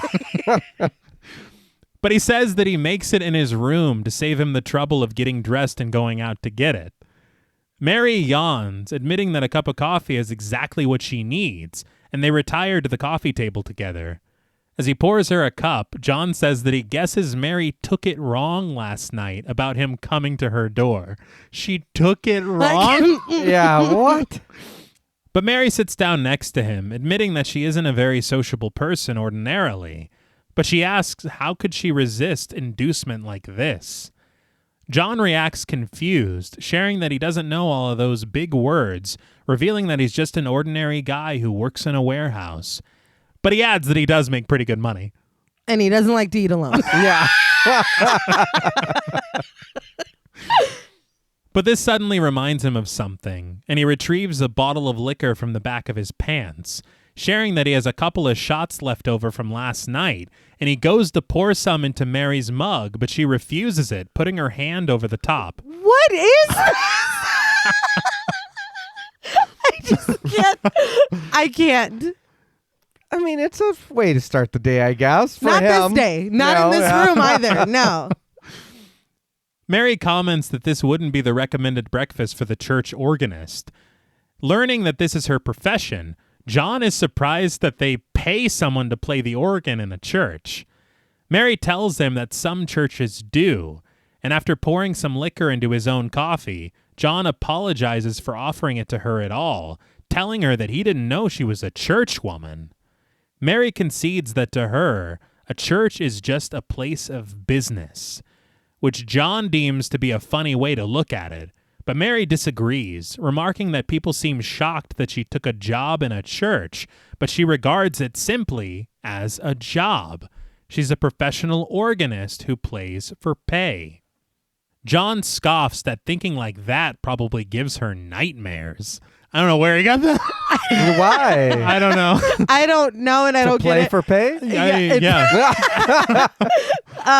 I liked that line a lot, though. It's a great line, It's but I a don't really know. great line, but God damn it. I fucking hate this guy so much. But Mary reveals that she actually had the strangest feeling last night. John remarks that he actually lost the night himself, too. You were drunk, John. That's different. Yeah. And now his pants are chafing him. Oh, God. You just can't get worse. Mary delicately waves the curtains away from the window, remarking that things look so different in the daylight. But in the dark, your fantasies get so out of hand. Yet in the daylight, everything falls back into place again. Another pretty fantastic line. Yeah. Mm-hmm. But she smiles over her cup of coffee, proposing that they have no more nights. John has a counteroffer, however, his finger tracing the edge of her mug, as he suggests that they just make the nights a little more interesting. Mary pulls her mug closer to herself, and John, probably realizing that he overstepped, asks Mary how she came to be a church organist anyway. Mary shares that she studied it in college, and John comments that he could have gone to college, being such a good football player in his day, but they also wanted him to take all these classes and stuff. But he says that that's... That's school, man. That's exactly right. Yeah. It's like, nobody told me this would be part of it. But he promises her that he's just as smart as the next guy. He adds that he just didn't dig what they were teaching in school, and the thing he hated the most was something called principal products. Mary asks him to elaborate, and he quotes one of his teachers. The principal products of Brazil are... But then he has trouble remembering what they were, settling on coffee beans or snake oil or something like that. This was probably one lesson. Yeah. Yeah. It's so fucking weird that he's like, you know what I hated? It really stuck. Like, really, dude? His attempt to make conversation, it's a lot. Well, he's already But- drinking. Give him a pass. I honestly He would doesn't know what expect the just fuck. like, I got an organ you can play with or whatever. right. Like, I mean, he's gross. He is, He yes, sucks. yeah, and I got him, and that was really good. Thank you. Kristen, we both watched it for the first time, and she said that he reminded her of like a Great Value Pete Campbell from Mad Men. You really can't unsee it. A thing like that. Like that. But he admits that when he was in school, the only thing he cared about was girls. Mary muses that they should have offered a course in that, and John says that if that were the case, he would have graduated. He then pours some more liquor into his mug. And Mary snarks, "What's the matter? You can still taste the coffee?" That's funny. That's good. It's hilarious. John asks if she thinks that he's an alcoholic, assuring her that he just likes to start the day off with a good mood, telling her that he's just the kind of guy employers want, the happy worker. He asks if he's made her morning happier, and Mary relents that this morning he's exactly what she needed.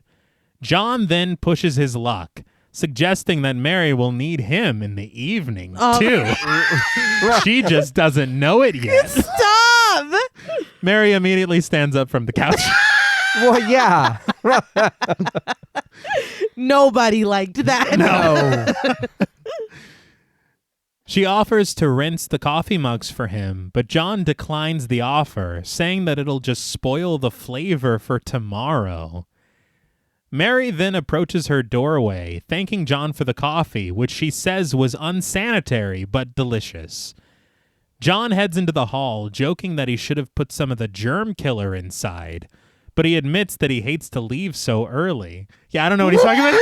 What? You talking about poison? Yeah, that's Like, wait, what? You know when you're talking to somebody and you feel like the negative friendship bar from The Sims over your head? Like, I just keep fucking up. I don't know what I'm sorry. Do you think the Sims see that and they're like, shit? I'm sorry. This dude is just a walking red flag. Yeah. And we're in the red. The friendship is in the red. Mary wonders if John can even get through the door, and John promises her that she has the wrong impression of him. But Mary assures him that she just meant that he has so many things to carry. John repeats his hesitance to leave, but Mary thanks him again for coming over, certain that he has to get to work soon. John assumes that she does too, but Mary reveals that she has the entire day free for shopping.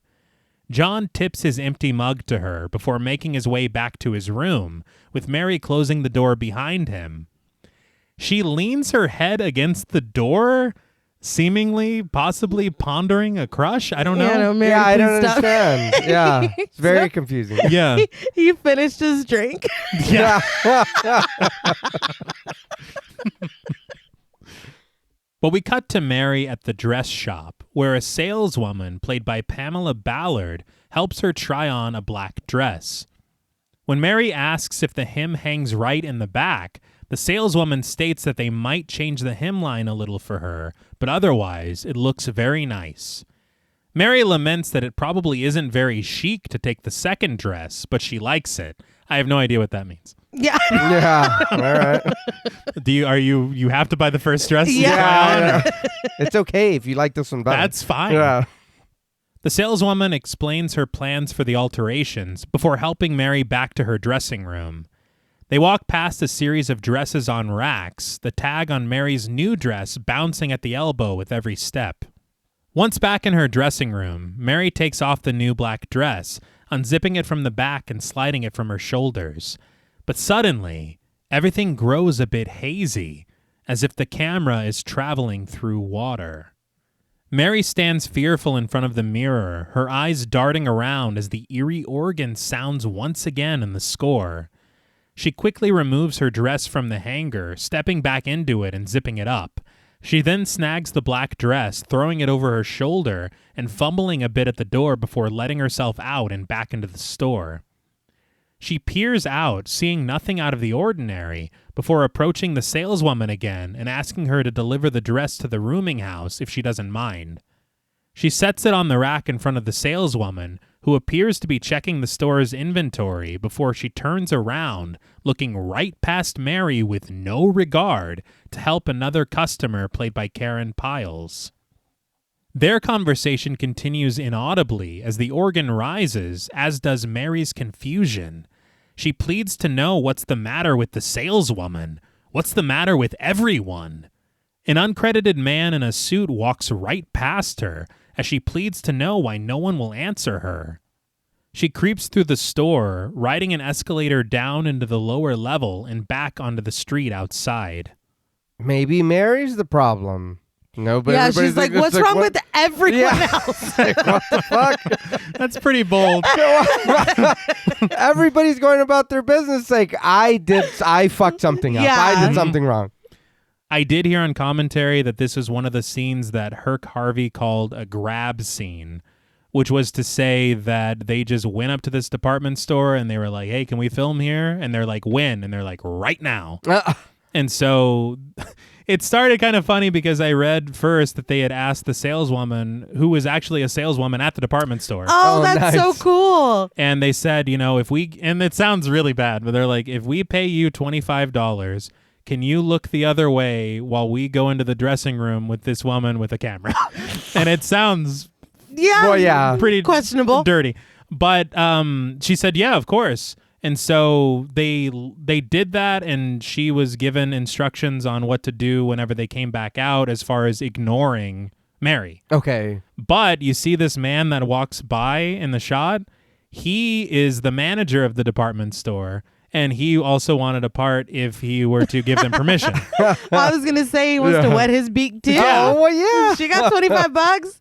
But it's just, again, this kind of guerrilla-style filmmaking where you just show up to a place with a camera, you ask, the worst they can say is no. Yeah. And they were short, $25, and they got this entire scene done in an afternoon. Yeah. And it adds authenticity, too, because it's real. Yeah. But Mary stands lonely in a crowd of people who pass her by, gazing over at a pair of construction workers across the street who ready and use a jackhammer to dig up the concrete of a sidewalk. All the while, no sounds are heard aside from the ominous organ. Mary then finds herself wandering through a park, stopping underneath a tree. A bird begins to tweet above her, but when she looks up, the sound disappears. Did anyone else think of Dead Silence? Oh! But Mary stumbles her way over to a water fountain to take a drink, but is slowly approached by a man in a black suit. Being in this fucking literal nightmare where no one can hear her, and then her stopping for a drink. Hey, man. That's really funny to me. No matter what, you still got to hydrate. It's important. I was like, she's taking this really well. Yeah. Too I'm a well. little parched. I'm sure it's fine. But she looks up from the water, gasping and dropping her purse as she runs away, right into Dr. Samuels, played by Stan Levitt. Samuels asks what's wrong with her, and Mary points to the man standing at the fountain, which we see is just an uncredited and innocuous elderly man who apologizes for startling her. But Mary insists that it was that man, the strange man she's been encountering. Samuels tries to soothe her, telling her that hysteria won't solve anything. I have had it with all these doctors saying that every woman is fucking hysterical. Yeah. I've had it. He says that she's had a fright and she needs to control herself. What the fuck? That's wild. He introduces himself, directing her to his office across the street and offering his assistance. Samuels assures the elderly man that he'll take Mary to his office and he'll see that she's all right. He snags her purse as the elderly man sizes her up with his eyes for some reason, and he takes her to his office. I'm just like, do I have to pay for this? Yeah. That'll be $5,000. Yeah. I was wondering why. There's a lot of stare downs in this little scene. Uh-huh. I don't know why. It's it was killing me. I was like, we've got to stop. I was like, it's not that serious right now. I think it's been explained away, and the old man's like, well, she fucking was looking at me or whatever. He's so offended. He's like, why are you still standing here at all? Get your drink and go. Yeah. But once inside of his office, Mary has a seat in the chair next to Samuels' desk. She explains that what she experienced was more than just not being able to hear anything or to make contact with anyone. She says it was as though for a time she didn't exist. Very interesting. Mm-hmm. She says it's as if she had no place in the world and no part in the life around her. We get a shot of the back of Samuels' chair as he asks if this is when Mary saw this man. Mary concurs.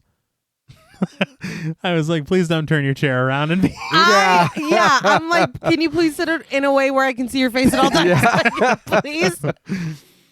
As Samuels turns around, and he's still himself, don't worry, he says, "You'll excuse my back, but I wanted to get some of this written down."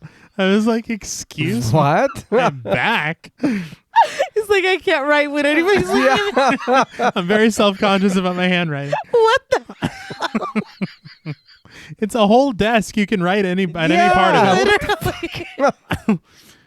Mary realizes that she must have been talking for at least an hour, but Samuels urges her to share anything else that she hasn't told him yet. Mary insists that that's the whole story, that this man has been following her, but Samuels isn't biting, remarking that the man couldn't have been in the park because he or the elderly man at the fountain would have seen him.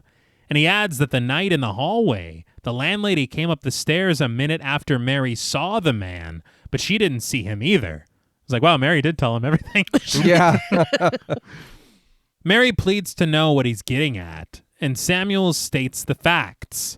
A week ago, Mary was in a car that crashed into the river, and how she got out of that, no one seems to know, but he assumes that this experience must have been a serious emotional shock. Mary understands what Samuels is getting at now.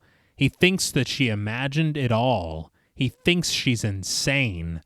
But Samuels assures her that he didn't say that, but Mary assures him that she's a competent person and she's not prone to imagination.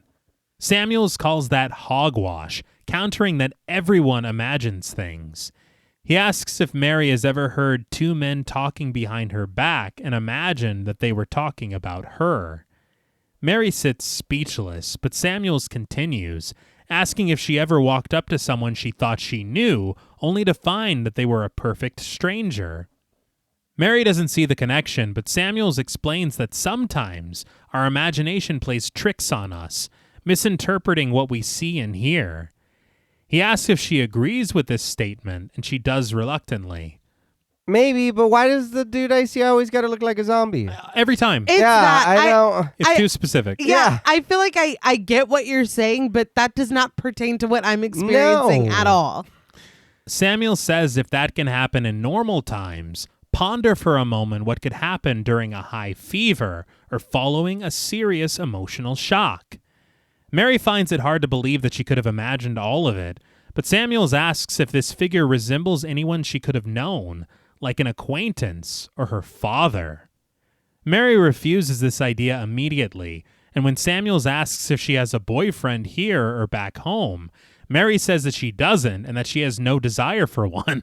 He's like, this has nothing to do with my appointment. I was just very interested. Yeah, what the fuck? He's like, I've been talking to this guy named John. He doesn't like to eat alone, so I just thought I'd be a wingman for him. Samuels is surprised to hear this, though, that Mary doesn't want a boyfriend.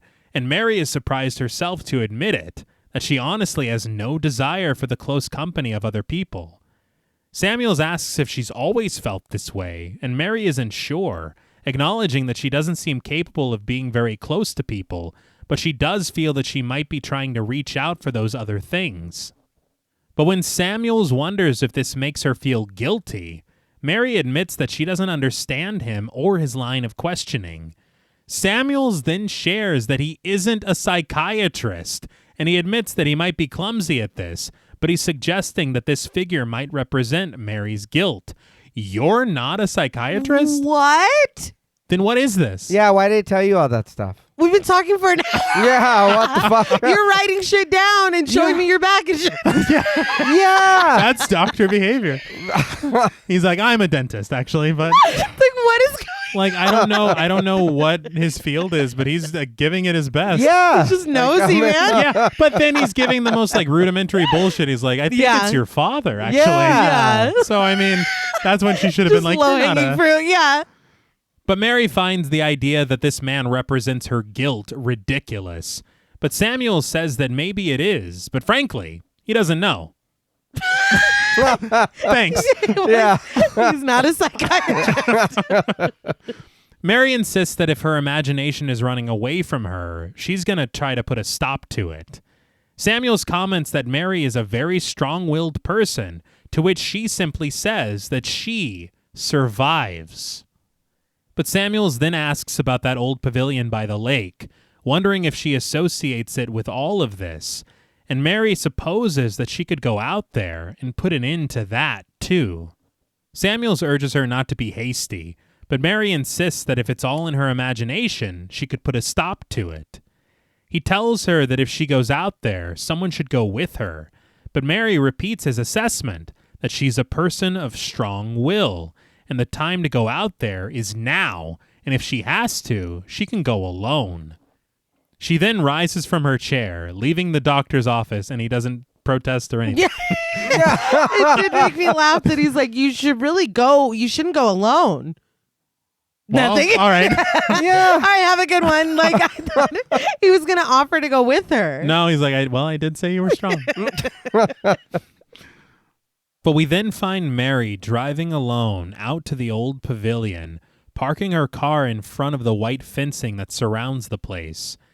The organ rises around her eerily as she makes her way through a hole in the barricade, a camera finding her from very far away as she traipses over the grounds, finding her way through a large, swirling tunnel that must have been part of the carnival. After she makes her way through, she finds herself inside of an attraction, colorful contraptions clattering against each other as she makes her way down a staircase and over to a large metal slide. This would be so cool and so creepy at the same time. Oh, yeah. I would go, but I'm not going alone. No, Dr. Samuels has to. Yeah, well. Get your ass up. As soon as she reaches the slide, a mattress sails down all on its own, startling her. She peers up the bumps of the slide, only to realize she's all alone. And again, she handles this very well. Yeah. She then finds herself outside, the sunlight shining through the slats overhead as she makes her way up a staircase and through a large chain-link fence. Her silhouette carved out of the shade and backlit by the sunlight, she creeps into the pavilion, with its massive arched ceiling filled with streamers, decorations, and rows of seating lining the area. But she exits the space, walking over to a railing overlooking the water. She gazes outward, and when she finds a stone resting next to her, she picks it up and tosses it. Unbeknownst to Mary, it lands with a splash, where the man lies supine underneath the water, his body still as a cadaver in his black suit, and his emotionless face pale underneath the clear, rippling waves. What was that? Yeah. He just lives there? Yeah, he's just there. Yeah, He's what just in there. He didn't do anything or say anything? He's been so, outward with it. Yeah. It He has to sleep sometime. It was interesting to me because before she comes in here, there is a painting or a sign up on one of the buildings, and the woman in the sign looks a lot like her. Really? To me. And I was like, that's interesting. That's wild. I didn't look for the resemblance. I know what you're talking about. Yeah. though. That's crazy. To me, she did. I will say this sequence ends incredibly abruptly. Yes. Yeah. After seeing the man underneath the water, I thought that it would lead to something here in this moment, but Mary just returns to the rooming house. Yeah. And once she does, she finds John waiting for her outside. Of course she does. He walks her back into the house and admits his fear of rejection before asking her out to dinner tonight. Manipulative. But Oh, yeah. Go on. Mary shares that she had something to eat on the way in and says that she has to practice at the church this evening anyway. We did not see her eat, which is really funny. So I think that's a lie, but Well, good. Could need another take bite. the hint, dude. Yes. But John stops her before she heads upstairs, suggesting that he could pick her up afterward to go somewhere to dance or something. Mary apologizes, telling him that she's not much for dancing. She's like, I already danced too Yeah. after I ate. She breezes past him to walk up the stairs, but John stops her again, wondering if he can ask her a question. Mary says that she doesn't know until he asks it, so he does. What are you, afraid of men? Mary says that she isn't, but John remarks that she seems so cold. I don't fucking like I'm like seething with rage. He tells her that she was much friendlier this morning when he brought her the coffee. And Mary states that this morning she needed company. And John suggests that maybe she'll need company tonight. You've already used that line. Yeah, you said that earlier. But I'm like, yeah, I was friendly, and then you proceeded to get drunk and Yeah. talk about how much you hated that one class which is weird. And then also, I told you my profession, and you were like, people get paid for that? Like, god damn. It was a bad impression. Did you not see the negative friendship part? But he adds that it would be much better than her walking home alone. Mary mulls it over for a moment before agreeing with him, and she shares that she should be finished by 9 p.m., and John can't believe his fortune. He follows Mary halfway up the stairs, telling her that he'll see her in church. And he was looking at her butt for most of this. Fucking course he was, dude. My note here was, I hope that carnival takes his soul or whatever. I clearly didn't know it was. No. But we do see Mary in church, immediately cutting to her playing the organ, watching her almost voyeuristically through the pipes above the balcony. Her music echoes through the empty nave, and when the camera travels above the organ, Mary's playing slows to a stop. She raises her hands to look at them for a moment, almost as if she has no control of them, as they return to the keys, and her hymn is replaced by something foreboding, something dark. The congregation is like, what the fuck? Is she okay? I knew we should have had a party to meet her. The camera finds words etched in stained glass. Cast out devils. And Mary's eyes wander as if in a trance as her fingers crawl the keys creepily, slithering rhythmically as her bare feet press pedals beneath her, and she looks on confused, as if she were the puppet for another player. A small slice of light illuminates Mary's eyes, and in her mind, she's taken back to the abandoned pavilion. She spies the railing where she tossed the rock into the water and watches as the shadows of clouds disappear over the bright light of the full moon. You love to see it. Yeah. But there, underneath the murky water, Mary discovers the man submerged in his black suit. Her eyes grow wide as his open. He rises from the water as if reborn and is followed by the outstretched hand of a woman who rises from the water as well, her wet hair matted to her forehead and her face pale except for her dark lipstick. The camera swirls around the ceiling of the pavilion, its decorations now shining lights into the darkness, and we see a group of ghoulish people, all in black, slow dancing in pairs, sped up and spinning around the abandoned room, errant debris and decorations hanging over and around them like some sort of preternatural prom. I loved this. Yes. It did look really cool. This was the jumping off point of the idea that Harvey gave to Clifford, where he said that he wanted to use this pavilion as some sort of Dance of the Dead. Okay. It's very successful for me. It is very creepy, like disturbing looking, the way that they're moving so unnaturally. I guess it's like sped up. Yeah. Because I'm like, are they going backwards? Is it like, it just looked so weird. Yeah. He had also said that whenever they got to this place, they called or they found an electrician that used to work for this pavilion. And they got him to return and to help them use the lights that were actually there in this place. Cool. Hell yeah. So that was the other thing, is the fact that it had been abandoned for so long.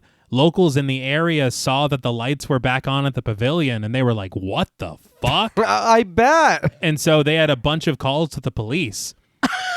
And the police didn't know what they were doing out here either. Oh, man. And so they had to explain it all away, and everything worked out. But it was just, again, imagine this place has been abandoned for so long. Oh, yeah. And suddenly the lights are on and you peek in and there's a bunch of like dead people dancing or whatever. Like, yeah, that's a cause for concern. Oh, yeah. But Mary's hands continue across the keys, the music growing more ominous as her eyes grow wider, and she watches the dancers descend into darkness, their movements slowing down until the man breaks from their ranks, approaching Mary's point of view with his hands outstretched, a sinister smile carved across his face. We then see hands seize Mary's at the organ, pressing them into the keys. But we learn that it's only the minister reaching his hands to stop Mary's playing. I love everything about that sequence. I agree. The minister denounces Mary's playing as profane and sacrilegious, pleading to know what she's playing in his church. I was like, did she start playing WAP or something? I was like, what? He's like, what the? What's going on? It wasn't that bad. It was What the a fuck? little spooky, but Yeah, it was just regular. chill out. It was still the organ. Yeah. Like, profane. But he asks if she has no respect, no reverence. But Mary just sits there, her eyes staring blankly as the minister admonishes her, remarking that he feels sorry for her and her lack of soul. He reminds her that this organ and the music of the church has meaning and significance to them, and he assumed that they did for her too. But he says without this awareness, he's afraid Mary can't be their organist, and in conscience, he asks her to resign her position. Mary collects her hymnal silently and solemnly, creeps away off the bench and past the minister. As she walks down the stairs and into the nave, the minister promises that he isn't turning his back on her, and he urges her not to turn her back on the church. Don't backpedal now. No, you just fired me. You read me for Phelps. shit. Yeah. They told me to get the fuck out. And now you're like, well, I'm not like, I still care or whatever. It's like, you fiend or whatever. And then, don't. no. But he promises her that there's help here, and he begs her to accept it. But Mary just leaves without a word. Waiting for her outside is John. He stands there impatiently by a bush, smoking a cigarette, or possibly a funny cigarette based on the way he's holding it.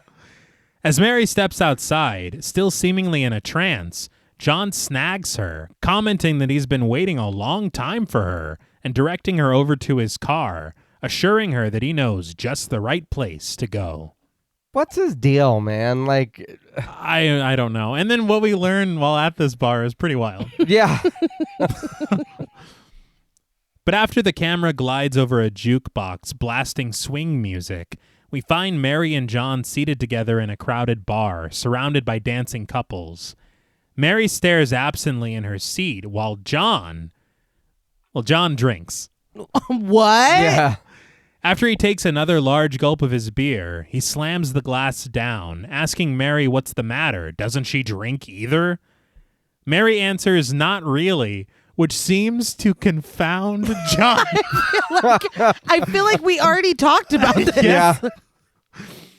John then takes Mary's beer, commenting that he not only drinks really, he really drinks. Okay. Yeah. When he takes another gulp, Mary seems to pay him no mind, inspiring another line of inquiry, John asking if she doesn't like the music either. Mary mutters that she likes it fine, but John sees right through that, recounting that she doesn't like the music, she doesn't like to drink, and she doesn't like for a man to hold her close. Mary counters that she never said that, but John rebuts that she hasn't said anything at all this evening. He sighs that he should play that song again if she likes it so much, and he heads over to the jukebox and finds a guy called Chip, played by Steve Boozer, standing there already. Chip seems to know John and appears quite impressed that Mary is with him, remarking that she's not the kind of pig that John usually drags around. Oh my God. Keep it classy. Oh my God. This man is a walking red flag, and meeting whatever fucking friend this is, it's even worse. John warns Chip to quit licking his chops because Mary is out of his class. And Chip asks John if he wants to bet, and he starts to head over to Mary, but John stops him, seizing him by his shoulder and telling him to lay off. John levels with Chip, telling him that he's got something on the stove here, and Chip assures him that he just wants to help. But John doesn't want Mary thinking that he even knows creeps like Chip. So Chip just wishes John good luck, and he returns to Mary. How bad is fucking Chip if John's like, I don't need this. Yeah. I don't need people associating. You're declassing the situation. Is it just me, or would you guys also rather take your chances with the ghoul? Dude, honestly, he seems I'm like picking the bear and I'm picking the ghoul. I want nothing to do with this guy. the ghoul has not done anything ungentlemanly. Well, No? he did peek through the window. Twice. Yeah, he did. Everybody Okay, I guess, kind of yeah. sucks, dude. Yeah. I'm just really confused because you bothered this lady to go out with you, and she kept telling you no. She, no matter what excuse she gave you, you wouldn't take no for an answer. She continued to tell you no. You still visit her, and she's like, no, I don't want to drink. You can drink if you want. You can get the fuck out. You know what I mean? Yeah. I feel like her having coffee with him was her tolerating him. Yes. It was more of a, sure, I'll humor you for 5 minutes. I need coffee, now get the fuck out.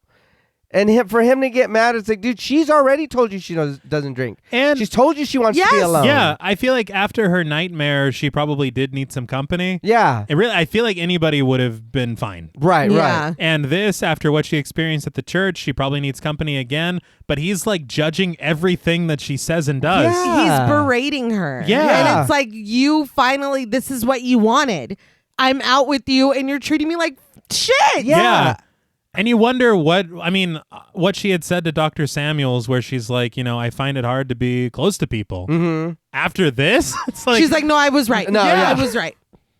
But as sultry jazz plays on the jukebox, Mary asks John if he bumped into someone he knows. And John lies that Chip is just some college kid. And in fact, Chip was telling John about some girl who wanted to meet him. But he told Chip that Mary is his date. I feel like he's been watching some like YouTube videos that are kind of contributing to the downfall of society. They should be banned from the platform, yes. Yeah. I'm like, I see the game that you're playing, but like, go be with her then. Uh-huh. Yeah. Go. He then says that he told Chip that Mary doesn't seem to appreciate his company very much. Mary, however, promises that this isn't true and thanks John for taking her out this evening, admitting that she would have had a miserable night if he didn't. John then pours her a beer, telling her to forget it and to just drink up and join the party. When Mary takes the smallest sip of her beer imaginable, this irks John. He reminds her that he paid good money for the beer, and he tells her that it isn't poison. Mary apologizes for annoying John, but John leans in, admitting his confusion with Mary. First, she stood him off, which he understands. That's class, he says. What? That's common sense. Yeah. More so. That's discernment. But now, everything he says is okay, and she's a mouse. Mary replies that yesterday she didn't care, but tonight she wants to be with him. John asks, me? Or just with anybody? And Mary assures him, with you. So John grabs her hand, suggesting that she just thaw out.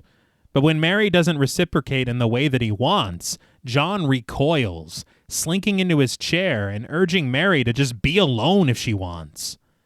But fearfully, Mary repeats that she wants to be with him. She wants to be near him, and she places her hand on his shoulder. John smirks, clutching her hand in his and turning to face her. He asks if she means that, and Mary, speaking fully from the fear of being alone, tells him that she does. This is so tragic to me. It is devastating. Yeah. Go have a sleepover with Mrs. Thomas. Yeah. Anything. She's got those sandwich makings, yeah. cup of coffee. Some coffee, stay up all night, whatever. Mhm. Anything but this dude. Again, the ghoul is better. Yeah. Upon hearing this, John immediately suggests that they get out of here, and he reminds her that his room is not very far from her room, so she's not likely to get too far away from him. That is fucking terrifying. Yeah. Yeah, that sounds dangerous. That doesn't make me want to go to your room. No. That's the implication. Yes. Yeah, It's no, yeah. terrifying. But Mary appears solemn as she rises from her seat, John throwing his arm around her as they carve their way through the dance floor and out of the bar. When they return to the rooming house, they head upstairs together, John tripping over his tipsy toes and tumbling onto the steps. Mary urges him to be quiet as to not wake Mrs. Thomas, but John just rises up, reaching to kiss her neck, but missing narrowly as she walks past him and toward her door.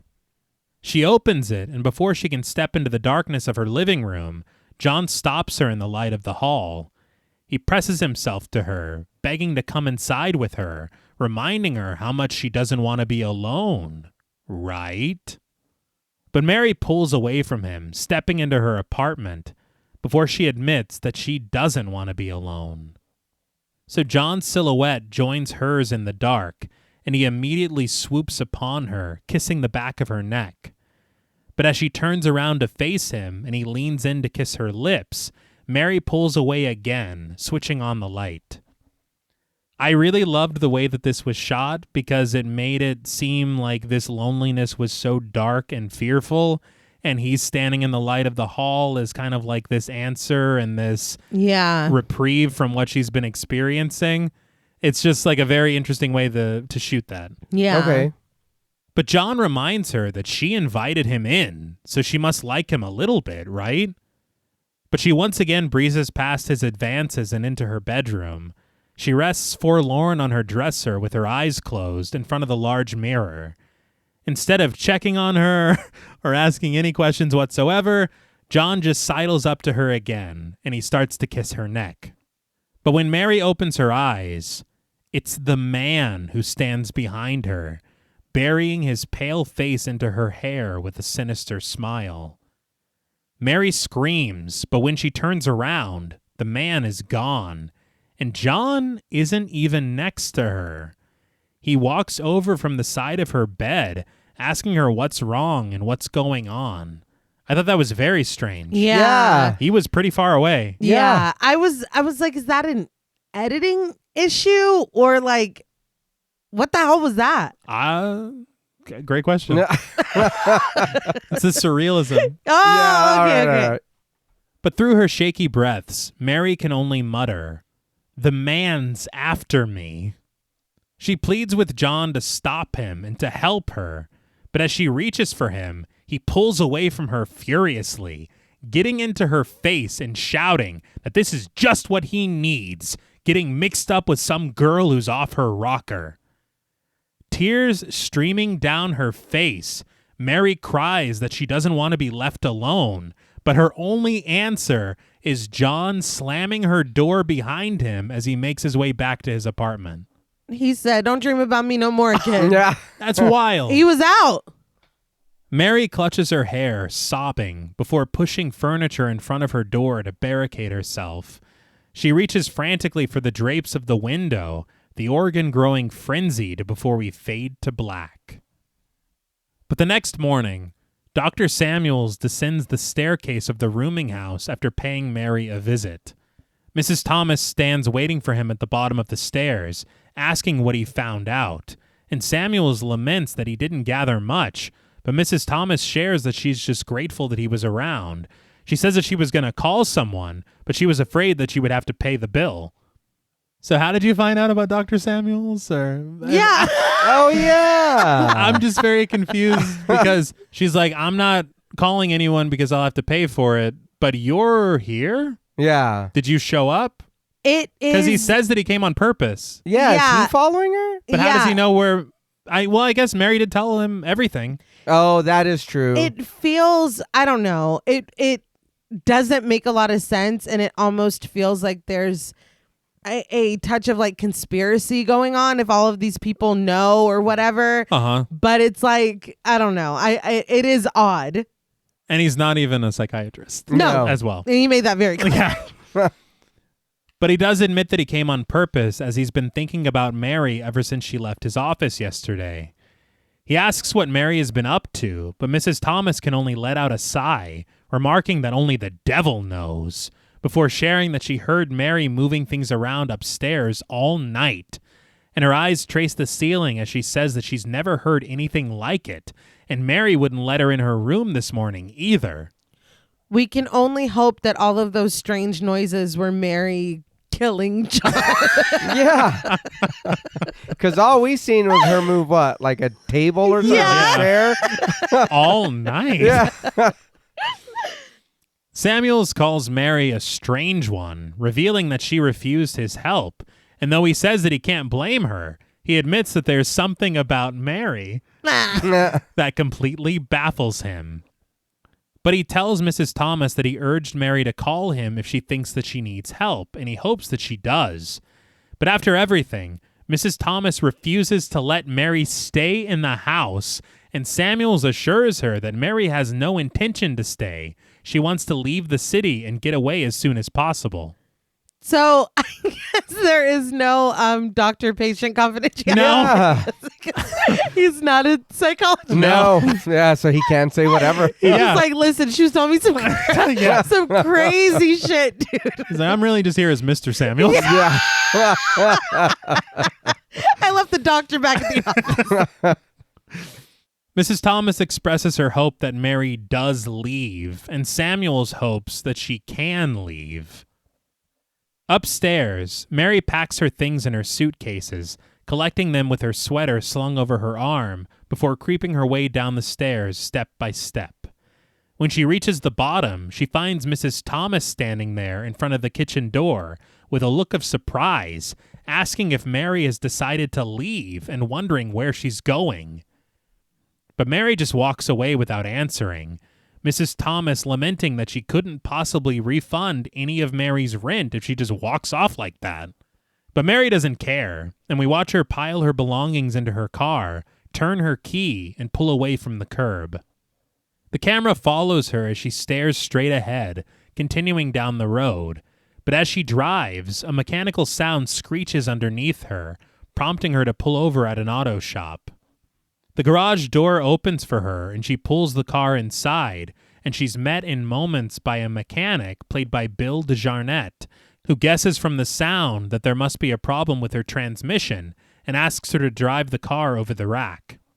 He guides Mary over, and once she's on the rack, Mary asks if his repair will take long, but considering he hasn't checked it yet, the mechanic doesn't know. He tries to let her out of the driver's seat of the car, but Mary pulls it shut, asking if she can just stay here while he works. He allows this, walking over to the panel to press a button on the car to raise the rack. There's no way that this is safe, right? No. But just before he can begin his work, he's called away by a customer outside at the gas pumps. How is he the only one doing Yeah. He's responsible for everything. Well, we've seen how fast he filled up the gas. That's True. He's like, lickety split. Yeah. All alone in the shop now, Mary rests her weary head on the driver's seat, closing her eyes. But her serenity is shattered when a door creaks open and a shadow is cast against the floor of the shop. She watches as a hand reaches for a nozzle, twisting it to lower Mary's car back down to the ground. We watch from underneath, the figure's shoes clicking across the floor as he approaches Mary. She leans against the passenger side door, accidentally opening it and tumbling out with a cartoonish sound. It was a lot. But didn't she just lock the door? We thought. Yeah. And I swear the way that it happens so quick, I thought that the man grabbed her. Yeah. But I guess she was just a little clumsy. But the mechanic hears this cartoonish sound and rushes back inside. But Mary is nowhere to be found. But we cut to Mary rushing down the street, past pedestrians, before reaching a bus station. She stands still for a moment, waves seeming to wash over her as the world grows dreamlike for a moment, before the eerie organ returns in the score. No time to waste, Mary makes her way over to the counter to speak to an uncredited bus station attendant. She pleads to know when the next bus leaves, but the attendant just ignores her completely. Another customer, played by Reza Badi, breezes right past her, communicating silently with the attendant and obtaining a ticket. Interestingly, this actor was the assistant director for the film. Okay. And he also worked with Robert Altman on The Delinquents, the film that gave them the inspiration to attempt this. Yeah. But he would go on, from what I read, to direct over 400 episodes of television. Holy shit. And he's responsible for the opening title sequences of Mission Impossible, Get Smart, and The Mary Tyler Moore Show. What the Wow. hell? Yeah, this dude did a lot. Damn. That's really cool. But being ignored confounds Mary once again, and her voice shaky, she tells the attendant that she wants to get away from here. She looks around, noticing uncredited children populating the station, some gathered around a typing machine and another playing a game with a fake gun. But suddenly, a voice broadcasts over the loudspeaker, catching Mary's attention. Eastbound bus, now loading, gate 9. Mary rushes for the bus, and once she finds it, she climbs aboard without a ticket. But the second she does, the passengers rise to greet her, each of them with a ghoulish grin, their faces as pale as the man from Mary's nightmares. They laugh at her as she forces her way off the bus, and she takes her chances on the street. She runs for what seems like ages, finally making her way to a train station. When she's unable to communicate with anyone in the station, she rushes outside, narrowly missing her chances to get on the train when the gate to the platform is closed and locked right in front of her. It was a little funny to me because some of this dubbing in this film is not really up to par. Mm-hmm. But they went overboard in some cases to add the clicking of her heels. Yeah. It was pretty funny. Yeah, and I kind of hoped that she would realize what's happening, like this phasing in and out of whatever's going on. Yeah. But she never does, and it's like, why aren't you doing bad shit then if nobody's paying attention to you?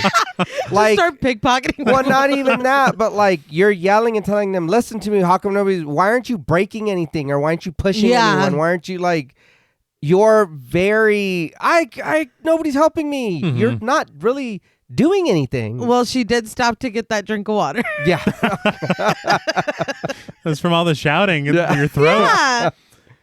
I did read that Harvey said that they didn't have a lot of time in post-production. Yeah. And so some of the editing or maybe the dubbing and whatnot isn't as good as it could be. And he was asked a lot in interviews if he were able to redo the film, if that's something that he would change. Yeah. And he said no. He said that part of the attractiveness of this film is the amateurishness. Yeah. Okay, No, yeah. yeah. And I agree completely. But Mary asks if anyone can hear her, but nobody responds. After she exits the station, she stops at the side of a building, running her fingers through her hair, wondering why she can't hear anything. After failed attempts at stopping an uncredited police officer on a motorcycle and an uncredited taxi driver who pulls away from her, Mary just continues running, a camera finding her overhead in an alley as she screams, "Why can't anybody hear me?" She eventually finds herself in the park again, reaching upward to the branches of a tree. Just as before, she hears the sound of a bird twittering in the morning light. And near to the park, she finds what she hopes to be the answer to her problems. We then cut to Mary sitting in Dr. Samuels' office, his chair turned away from her like before, as she shudders that she came here because he's her last hope. You better be writing something down. Yeah. Are you being gross, dude? No, Okay. because his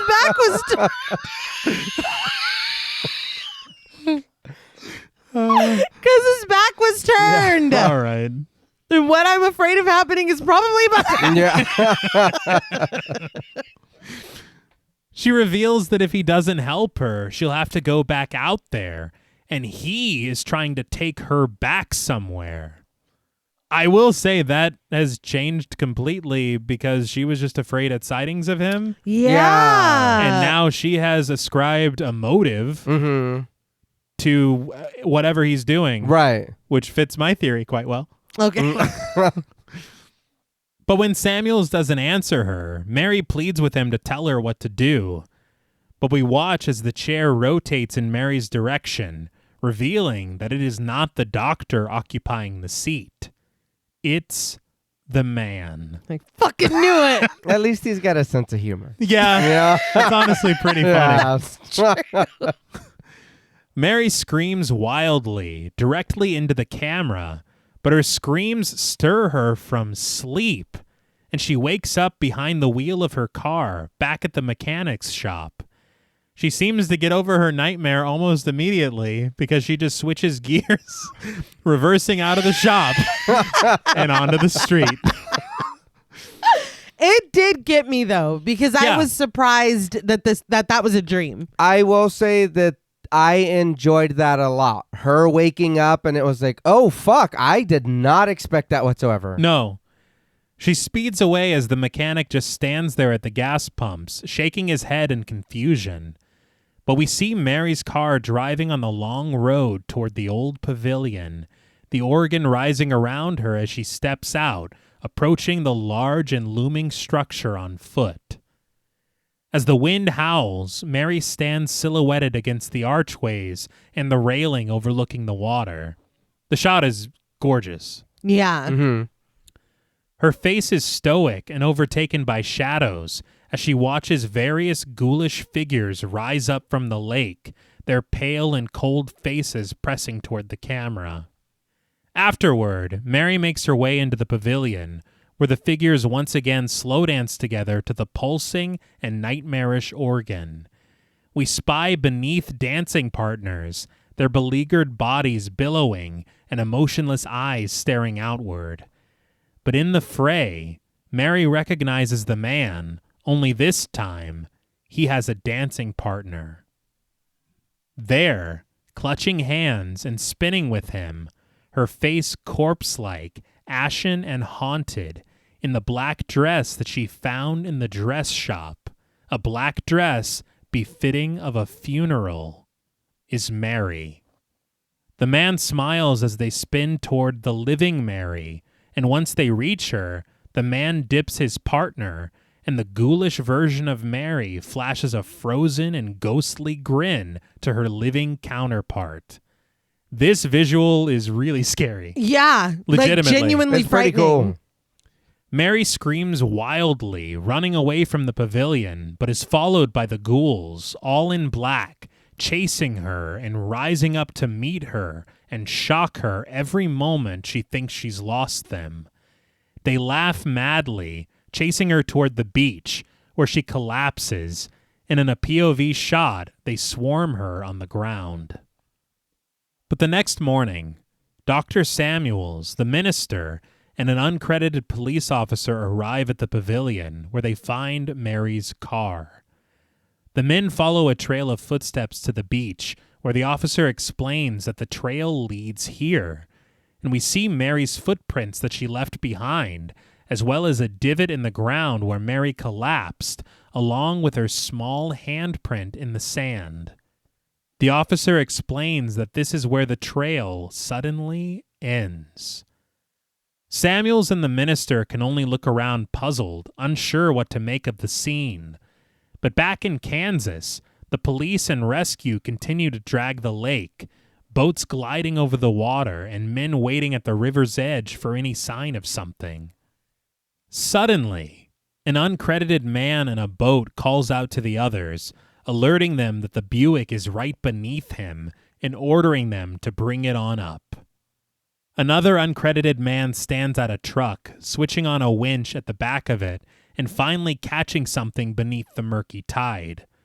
We watch as the white car is pulled from the river, and as the organ ominously pulses, the men gather at the window of the car, and there, seated next to her friends in the passenger seat, is the still, serene, and drowned Mary Henry. The credits roll. So, what did you guys think of Carnival of Souls? This wasn't too bad. I did enjoy a lot of the shots and the ideas they had.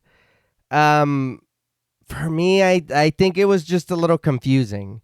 It started right away. We don't have very much character development, and I think the only character we kind of see, I guess, that has any kind of personality is a piece of shit. And you don't, I mean, it does suck that he's the only one that has a personality. And I do understand Mary, but she's confusing too, because it's kind of some things don't bother her and some things do. Some things are more important and some things just get brushed off. And it's like, well, I don't know how to feel about that. Mm-hmm. I don't know how to try and like, I want to try to understand, you know what I mean? Or feel what she's feeling. But then it's like, well, some things you don't give a shit about. And there's some things you should give a lot more shit about and you don't. It was just kind of that. And I think that the ending, I know your sister said it at the very top, the ending was a little predictable after about halfway through the movie. And I was like, oh. What I kind of got out of this, though, was that she did die, but she, I guess, is trying to escape having to stay dead. But what I was hoping, because there's some things too, like the organ, I'm sure it means something, but to me, it really didn't do anything. I mean, like, she played the organ, that's about it. Like, for me, I was just like, I don't understand what this has to do with anything. I would have liked a little more story with her. I would have liked to know Mary a little more. Maybe why you're changing or taking this job. What, where is your family? What, you know what I mean? Anything. I would have liked the Reverend to be trying to keep her on the path, because she was obviously out doing hood rat shit. They were smoking cigarettes, drag racing. You know what I mean? They were out being bad. They were out being bad. So I would have hoped that the priest would have been hey, look, we get it. How you were alive, you need to, because even when he's like, hey, look, you're playing some crazy shit. Uh-huh. We care about you. Please don't take this the wrong way and don't leave. And she still does. And then her being like, well, I'm driven, I got to go to this carnival. I got to whatever. And it's like, well, of course, because the devil's like, come on. Yeah, you're going to come to me. I know you are. And I would have liked a little more maybe of that. Maybe a little more play behind being like, well, no, let's see where you go with it. You know what I mean? Mm-hmm. And I don't feel like I really got much of that. And I love them spinning and dancing under the like little pavilion thing. Yeah. I think what kind of hurt it for me was a lot of them looked like the I Like Turtles kid. So I was The like, makeup. the makeup. I was like, okay, it's cool, but I don't know. And I do know it's old. I get it. But I love the ideas of this movie. I love a lot of the ideas of this movie. For me, man, I just don't think it came through too much for me. But I would suggest anyone to watch it, to form your own opinion, and to be able to, if you didn't like it, you have a reason why. You can also be like, hey, I did watch it, and this, A, B, and C didn't work for me. Or you could be like, no, I loved the fuck out of that movie, and A, B, and C, that's why it did work. Mm-hmm. No, that's super fair. I think that it is a little bit of a mixed bag for me too, because some parts were really, really successful. The scene toward the end where he is dancing with her and she is completely still, the dead version of her, but he's like that, it was genuinely frightening. It was honestly scary. And you can see again the influence that it had going forward, and that can't be denied. Mm-hmm. There are just some moments in the middle where I'm like, when are we going to get to the fireworks factory a little bit, And again, the ending, watching it now, is predictable. And I the way that I see it is, it's because at first I was like, is this like her imagining it as she's dying? Is this her in some kind of limbo? And so I agree with you when I was like, I might have said it off mic, but I was like, I have what I think was going on, and then I have what I think would have been a little bit better. It is kind of that, where I would like more of a beckoning to this place, and that's why she's like weirdly obsessed with it. Yeah. And that's why when she goes with the minister, he's like, oh no, we don't go in there. Like, it's illegal to go in there. Yeah. Uh-huh. And I mean, she's playing the organ in a church. She's not necessarily a believer, but I mean, that you can't say that religion is not a theme, that does not play a part, you know? And so I think that maybe she is, in my mind, what I would have liked, you know, whatever, is she's clinging to life. And it's this moment of, are you going to come back through, or are you going to, you know, go into the light, so to speak, and go to that pavilion and join this dance of death? And now you are part of this Carnival of Souls. You're dead. You're gone. Yeah. And so I think that, you know, I just would have liked more of a, because it's like, yeah, she's drawn. She's curious. Why? This man is following her. Why? Like, who are you? But it's like, I think that would have been a little bit cooler, this enticement and this beckoning, and come to find out, that's why we want you here. You're one of us now. You're dead now. Mm-hmm. I think what puzzles me is that what you're saying that you want is exactly what I think it is. I think that's Good, stay there. Yeah. I think that's exactly it. I think that she was in this crash. She did not survive. And I think that this is her attempting to cling to that life. And she somehow, because she is leaving marks in the real world, I think that those moments where she is unheard and unseen is the reality of her death happening. And she is losing this illusion of still being alive. She is maybe somehow able, and it's not explained. Yeah. But somehow able to be continuing on with her life. But there is this pull of this death that she has experienced. And so maybe she's some kind of a spirit, but also still able to occupy the real world. Right. See, that's what confuses me, because who the hell are these people that she's interacting with if none of this is really happening? Yeah. I think that part of it is really happening because of the fact that there are marks in the sand. Yeah. Like, it's not as if, and even if there weren't, they wouldn't know anyway because they don't fucking know her. But yeah, that's true. I think the thing for me is, if you want to look at it like you had said, where there's possibly this religious bend where maybe the church represents, if this is some kind of limbo, does the church represent heaven and the carnival represents hell? And does that make the man the devil? Right. Or is it just a matter of life and death? I took it more as the church and kind of like keeping her Here. away is life, is her still living. Yeah. Because it's like, in, you know, whatever she's conjuring up in her mind, she gets this job, she leaves, she finds this. Well, I'm like, why are you fucking dreaming up John? Yeah. I can follow you there. But Well, Right. I think part of that might be the drag race dude. Maybe some of that shit, because it's like weird moments and memories replaying. yeah. But wouldn't that make more sense if everyone here was part of this world?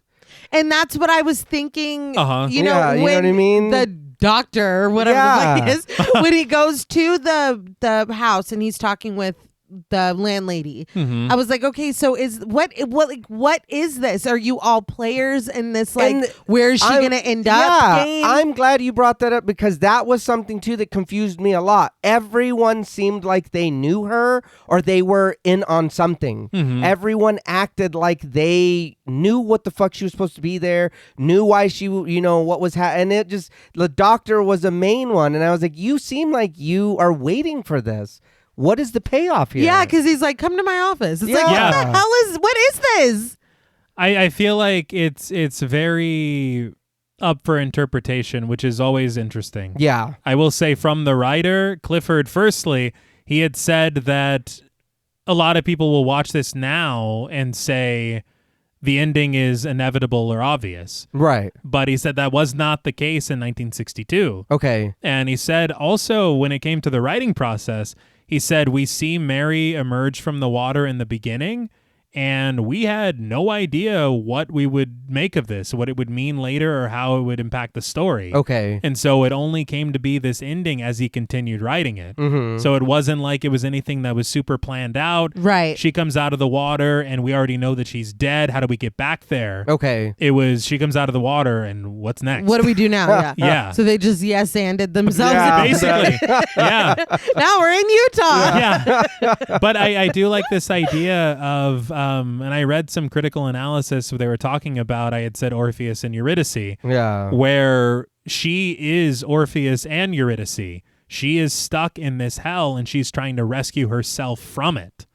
And so having that as an idea and having this man as a figure that is kind of reminding her of her death, that kind of, to me, explains why she's so frightful to see him sometimes. And other times she's just like, I didn't see shit because I can't see that. Right. Because then that is really what's going on.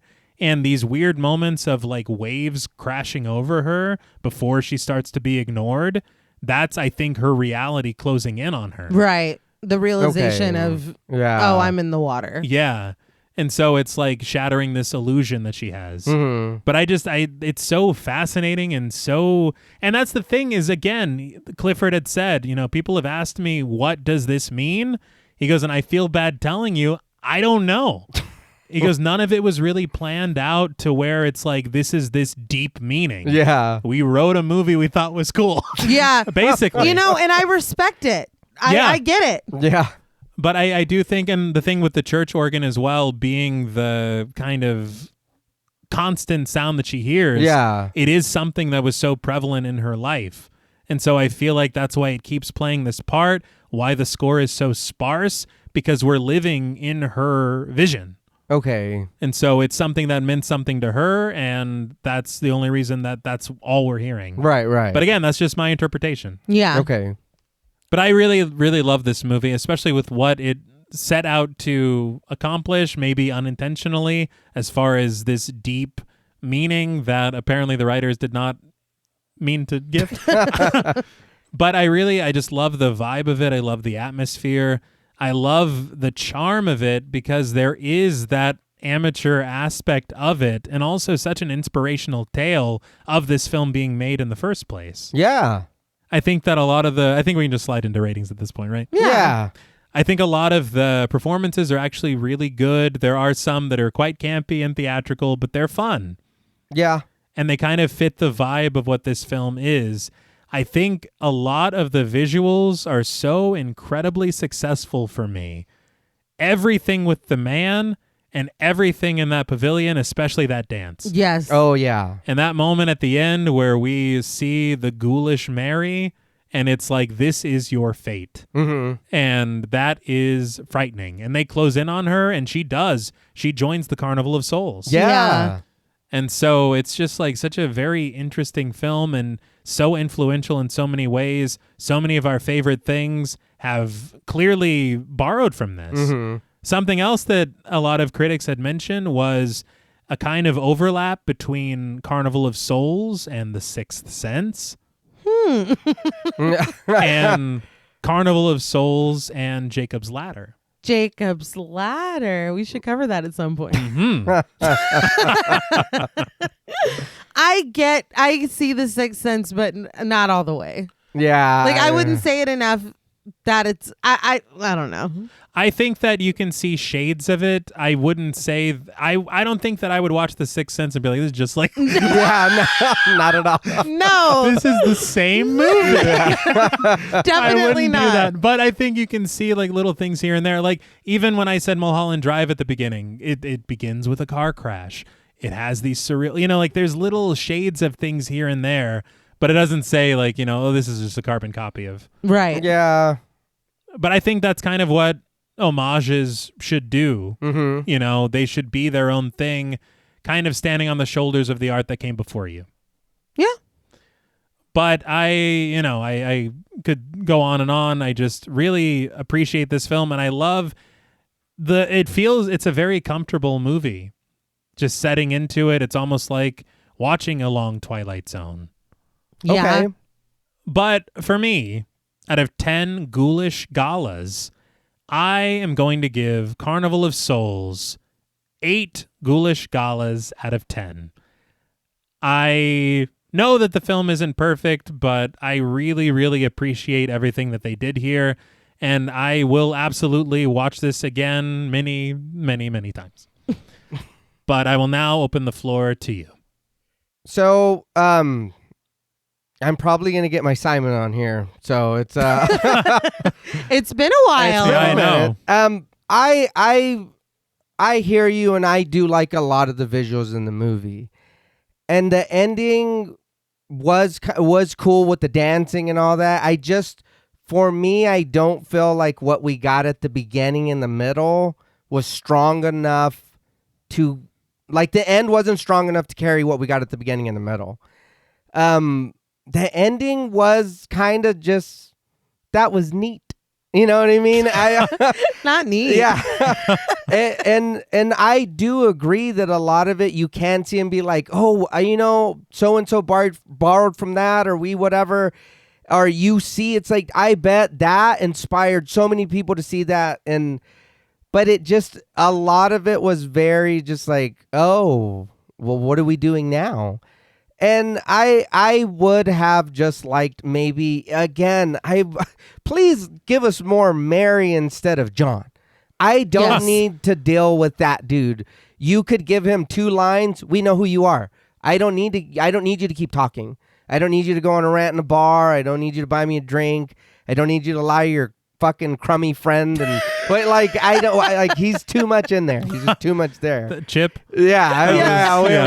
I don't need all that. But it is something I will agree. It is something that I feel like you should watch. Give it a chance. I wonder the inclusion of John, maybe it is her kind of attempting to come to terms with her death in a strange way. Yeah. Like her desire for this connection, and in this world, this is what the connection is. Mm-hmm. And maybe that's why she feels so disconnected from everything, that she's starting to maybe say, maybe I don't have a place in this world. Or maybe they're like, look at these fucking dudes. Just come to the pavilion. Yeah. You don't need to be out there. We will dance all night. Right. He's not warm, but he won't treat you that way. Promise. But I think it was just that. And I understand the charm aspect of the low budget. I love low budget shit. Mm-hmm. I love B horror. I just feel like, and I know I've said it before with other movies, when you don't lean into it, it does kill some of what's happening on the screen for me. When the acting, some of it is over the top, it does feel very soap opera-y, or it's like, oh man, everybody does do a good job, but some of it is a little too much. And it like I said, I think it's just that. It wasn't strong enough. That ending, you know what I mean? That last half just couldn't carry the rest of the movie for me. But I would recommend to watch this. Check it out. Form your own opinion. See how you feel about it. The rating is high for this, really high for this. And again, I might be part of the minority, but I'm one to believe that just because the movie is older, I don't have to like it. You know what I mean? I did enjoy watching this, but I'll be honest, I probably wouldn't watch this again, period. Not because it's bad, just because it's not my bag. You know what I mean? Mm-hmm. It's just not something that I'm going to be like, hey, you want to watch Carnival of Souls? You know what I mean? But again, that's not to say that other people don't. You know what I mean? Everybody's different and everybody likes their horror in different packages. But for me, on a scale from 1 to 10 ghoulish galas, I'm going to give Carnival of Souls a 5.5. I like some of the visuals in it. I don't want to see John anymore. I don't want to see that guy. If we're going to see the ghoul come around, he is cool. Mm-hmm. Give him something else besides just him looking at us. You know what I mean? Even if he doesn't talk or like runs the finger across his neck or something, anything. You know what I mean? Just give me something. Give me a little more something. No, I get it. I would watch this again. I just feel like I walked away from it feeling like I liked it and I wanted to fall in love with it. Okay. I think that the story that they are telling, if it were just for my taste a little more fleshed out, it would have been, as you say, right up my ass. It really, really would have been. I think that that's why I'm like, damn, you know what I mean? Like we were so close. Yeah. It is interesting hearing the writer even doesn't really have a full concept of what happened. And on one hand, I do love that because we talked about that a lot with Possession and Zhuovsky, and we've talked about it with many other films where it's like, yeah, I made this art from a place of this personal story, feeling. Fill in the blank. But once I release this into the world, it's no longer mine to dictate what it means to you. I like when a writer is not like, no, it means this. It means that to you. Yeah. It doesn't mean that to me.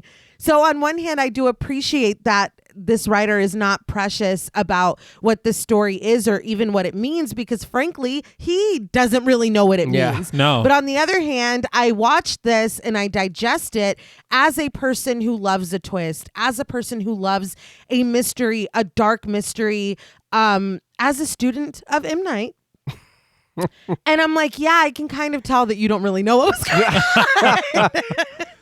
And there are aspects of it that you can pick up and you can kind of tell your own story with. And like I said, I do like that aspect of it a lot. But I do walk away from this film feeling the fact that there was not a clear story being told. Would you have liked it better when Mary steps out from the water? She just gets progressively older. Fuck you.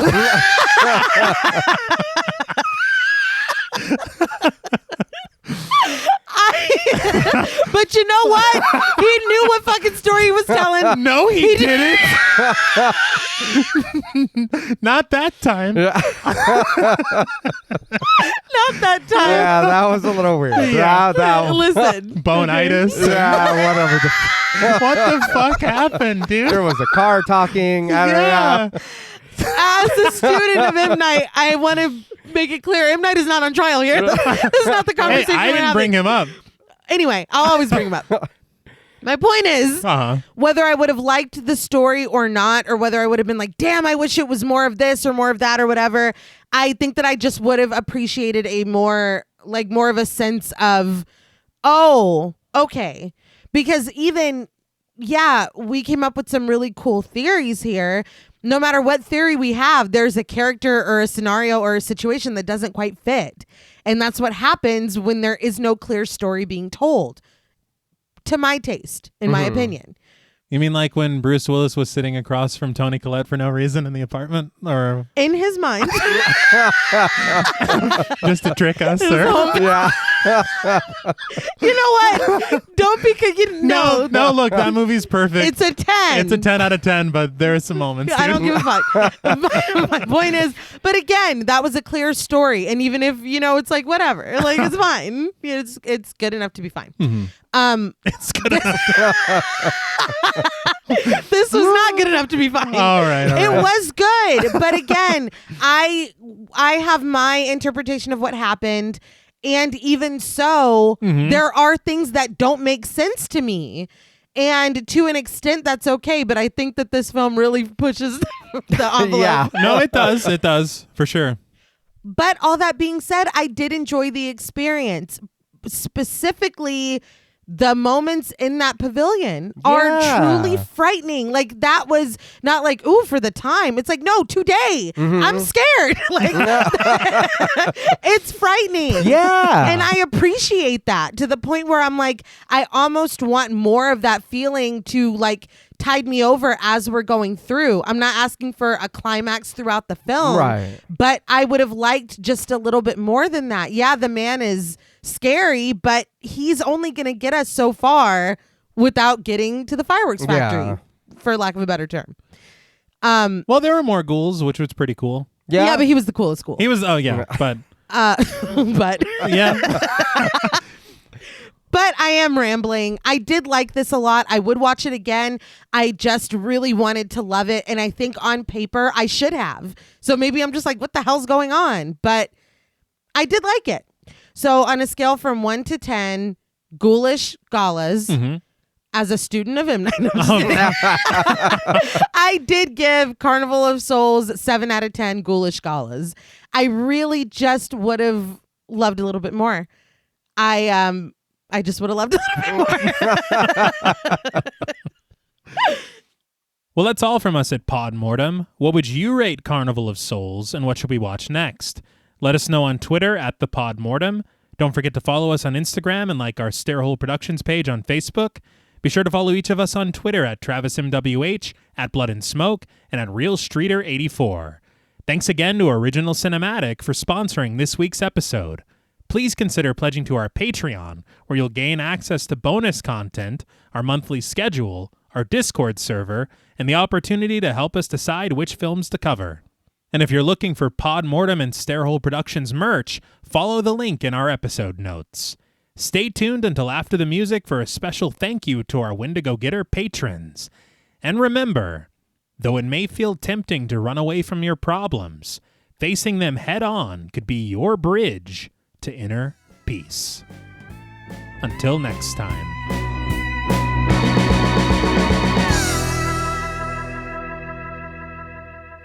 Thank you for staying tuned. We want to give a very special thank you to all of our Wendigo Getter patrons. Woo! Yeah! Very good. A special thank you to Chris Ontiveros, Kristen Lofton, Megan Martinez, Kimberly Bass, Sophie Hodson, Anthony Drome M., Jordan Nash, Kent Morton, Lala Thomas, Travis Anissa Hunter, Miguel Myers ATX, Jennifer Perez, Allison O'Neill, Carissa, TJ and Angie Bronson, Gabrielle Trevino, Spooky Mom, Applin Ontiveros, Karima Rhodes, Antonio Huerta, Kimberly Kleindienst, Will Brown, Sydney Smith, Osvaldo Soto, Bobby Holmes, Donna Eason, JD Rezak, Molly Gerhard, Armand Spasto, Aaron Aguirre, Eggy, William Barry, Brittany Seaman, Charity Oxner, Amanda Six, Mandy Rainwater, Jordan Roberts, Dylan, Liz Heath, Spencer Montavo, Pancake the Panda, John Ramos, Michael Newting, Alexis Roberts, Dan Laveau, Itzy M, Gary Horton, Leisha Olivier, Kate Lamp, Carlos and Sydney, Jessica Hunter, Helena Rudder, Alan Johnston, Mariah, Livy Fun,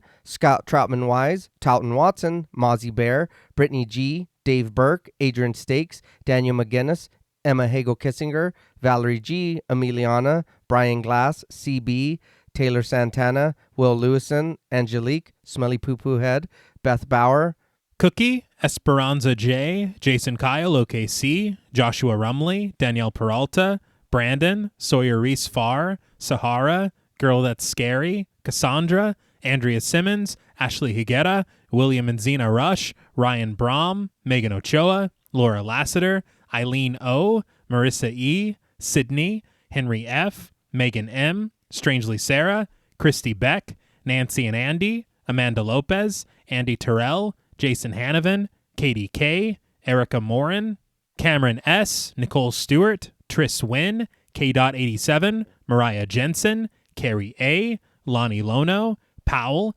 Kayla E, Maggie H, Murder Stina, No Thanks Tom Hanks, Kevin McGonigal, Kristen Marcy, Ori81 Boricua, Look Like That One Girl, Bog Boy, Felnez63, Alita Pui, Probably My Jugs, Kate Thackeray, Wade Pack, A Lizard, Bay J, Jay Rich, Jen Lassiter, Topher Williams, Elena Metler, Jean Jacket, Valerie K, Christy Lee Kruger, Professor of Humanities Laura McCarricker, Naomi, Josh Smith, Abby Kopp, Crystal 831, Skank Sinatra, Morgan Alexander, Tony Osteen, Julie Fredborg, Rihanna S, Daniel Taylor, Anna Kate, Heather Ortiz, Jen T, Kim H, August, Vengeance Spirit, Sam J. Green, Jenny May, Zoe Marie, Glittery Fab, Malik Caselli Armstrong, Scarly D, Toya Shea, Katie, Martin Shaw, Star, Tyler J, Daniel Dickerson, Jordan Gaddis, Cam Davies, Patrick Hoagland, Raven, D, Wesley Tart, Kristen Jackson, Jacob Nordberg, Spencer, Samantha, Damian Grant, Half Price Horror, Clemmy, Nisi Nay, Erica, Jason X Rules, Karen Burrows, 203 Duncan, Aaron Norman, Stephen Rogers, Victoria Smith, Corey Gillen, Patricia A. Graham, Erasmo Pena, Danielle Wright, Chuck D, Tabitha Thomas, Connie Lingus, Becca Boo, Richard Murray, Irene, Sally Slater 52, Jordan McCarthy, Christy Michelle Wilson, Rosalind Harnias, Emily Rance, Amy N, Lisa and Kathy, Mike H, and Karen with a Y. Thank you all so much. Yes, thank you, thank you, thank you.